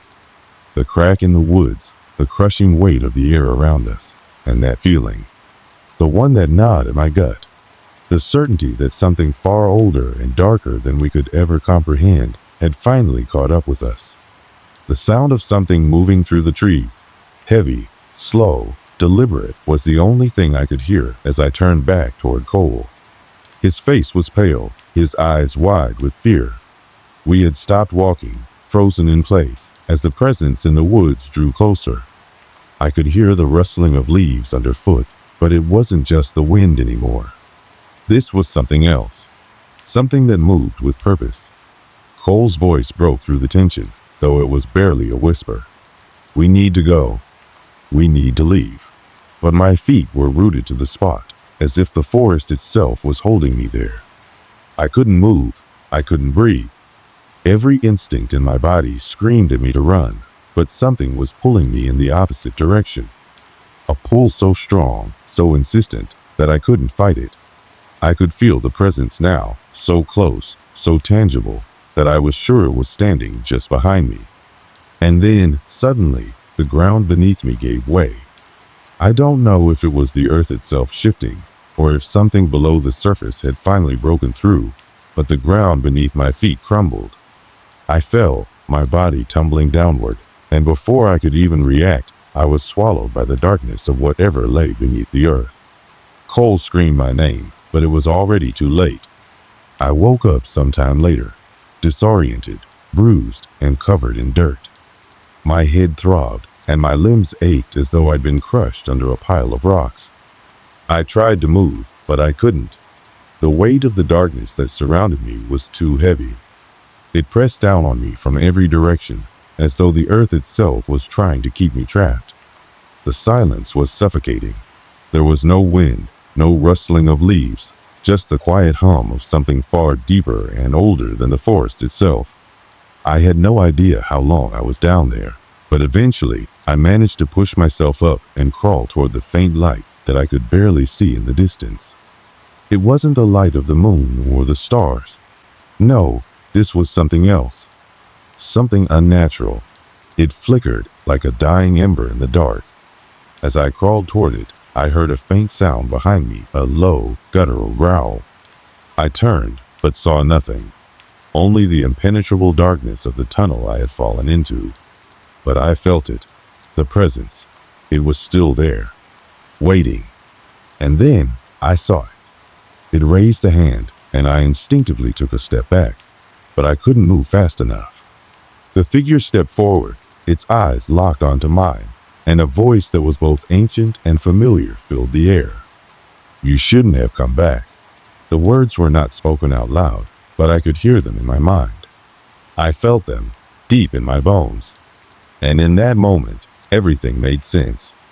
The forest, the creatures, the road that led nowhere. They had all been waiting for me. Waiting for us. I was part of something far bigger than I could ever understand. The road had never been forgotten. It had always been there, and I had walked right into it, as had Cole. Before I could speak, the figure moved again. It was so fast, I didn't have time to react.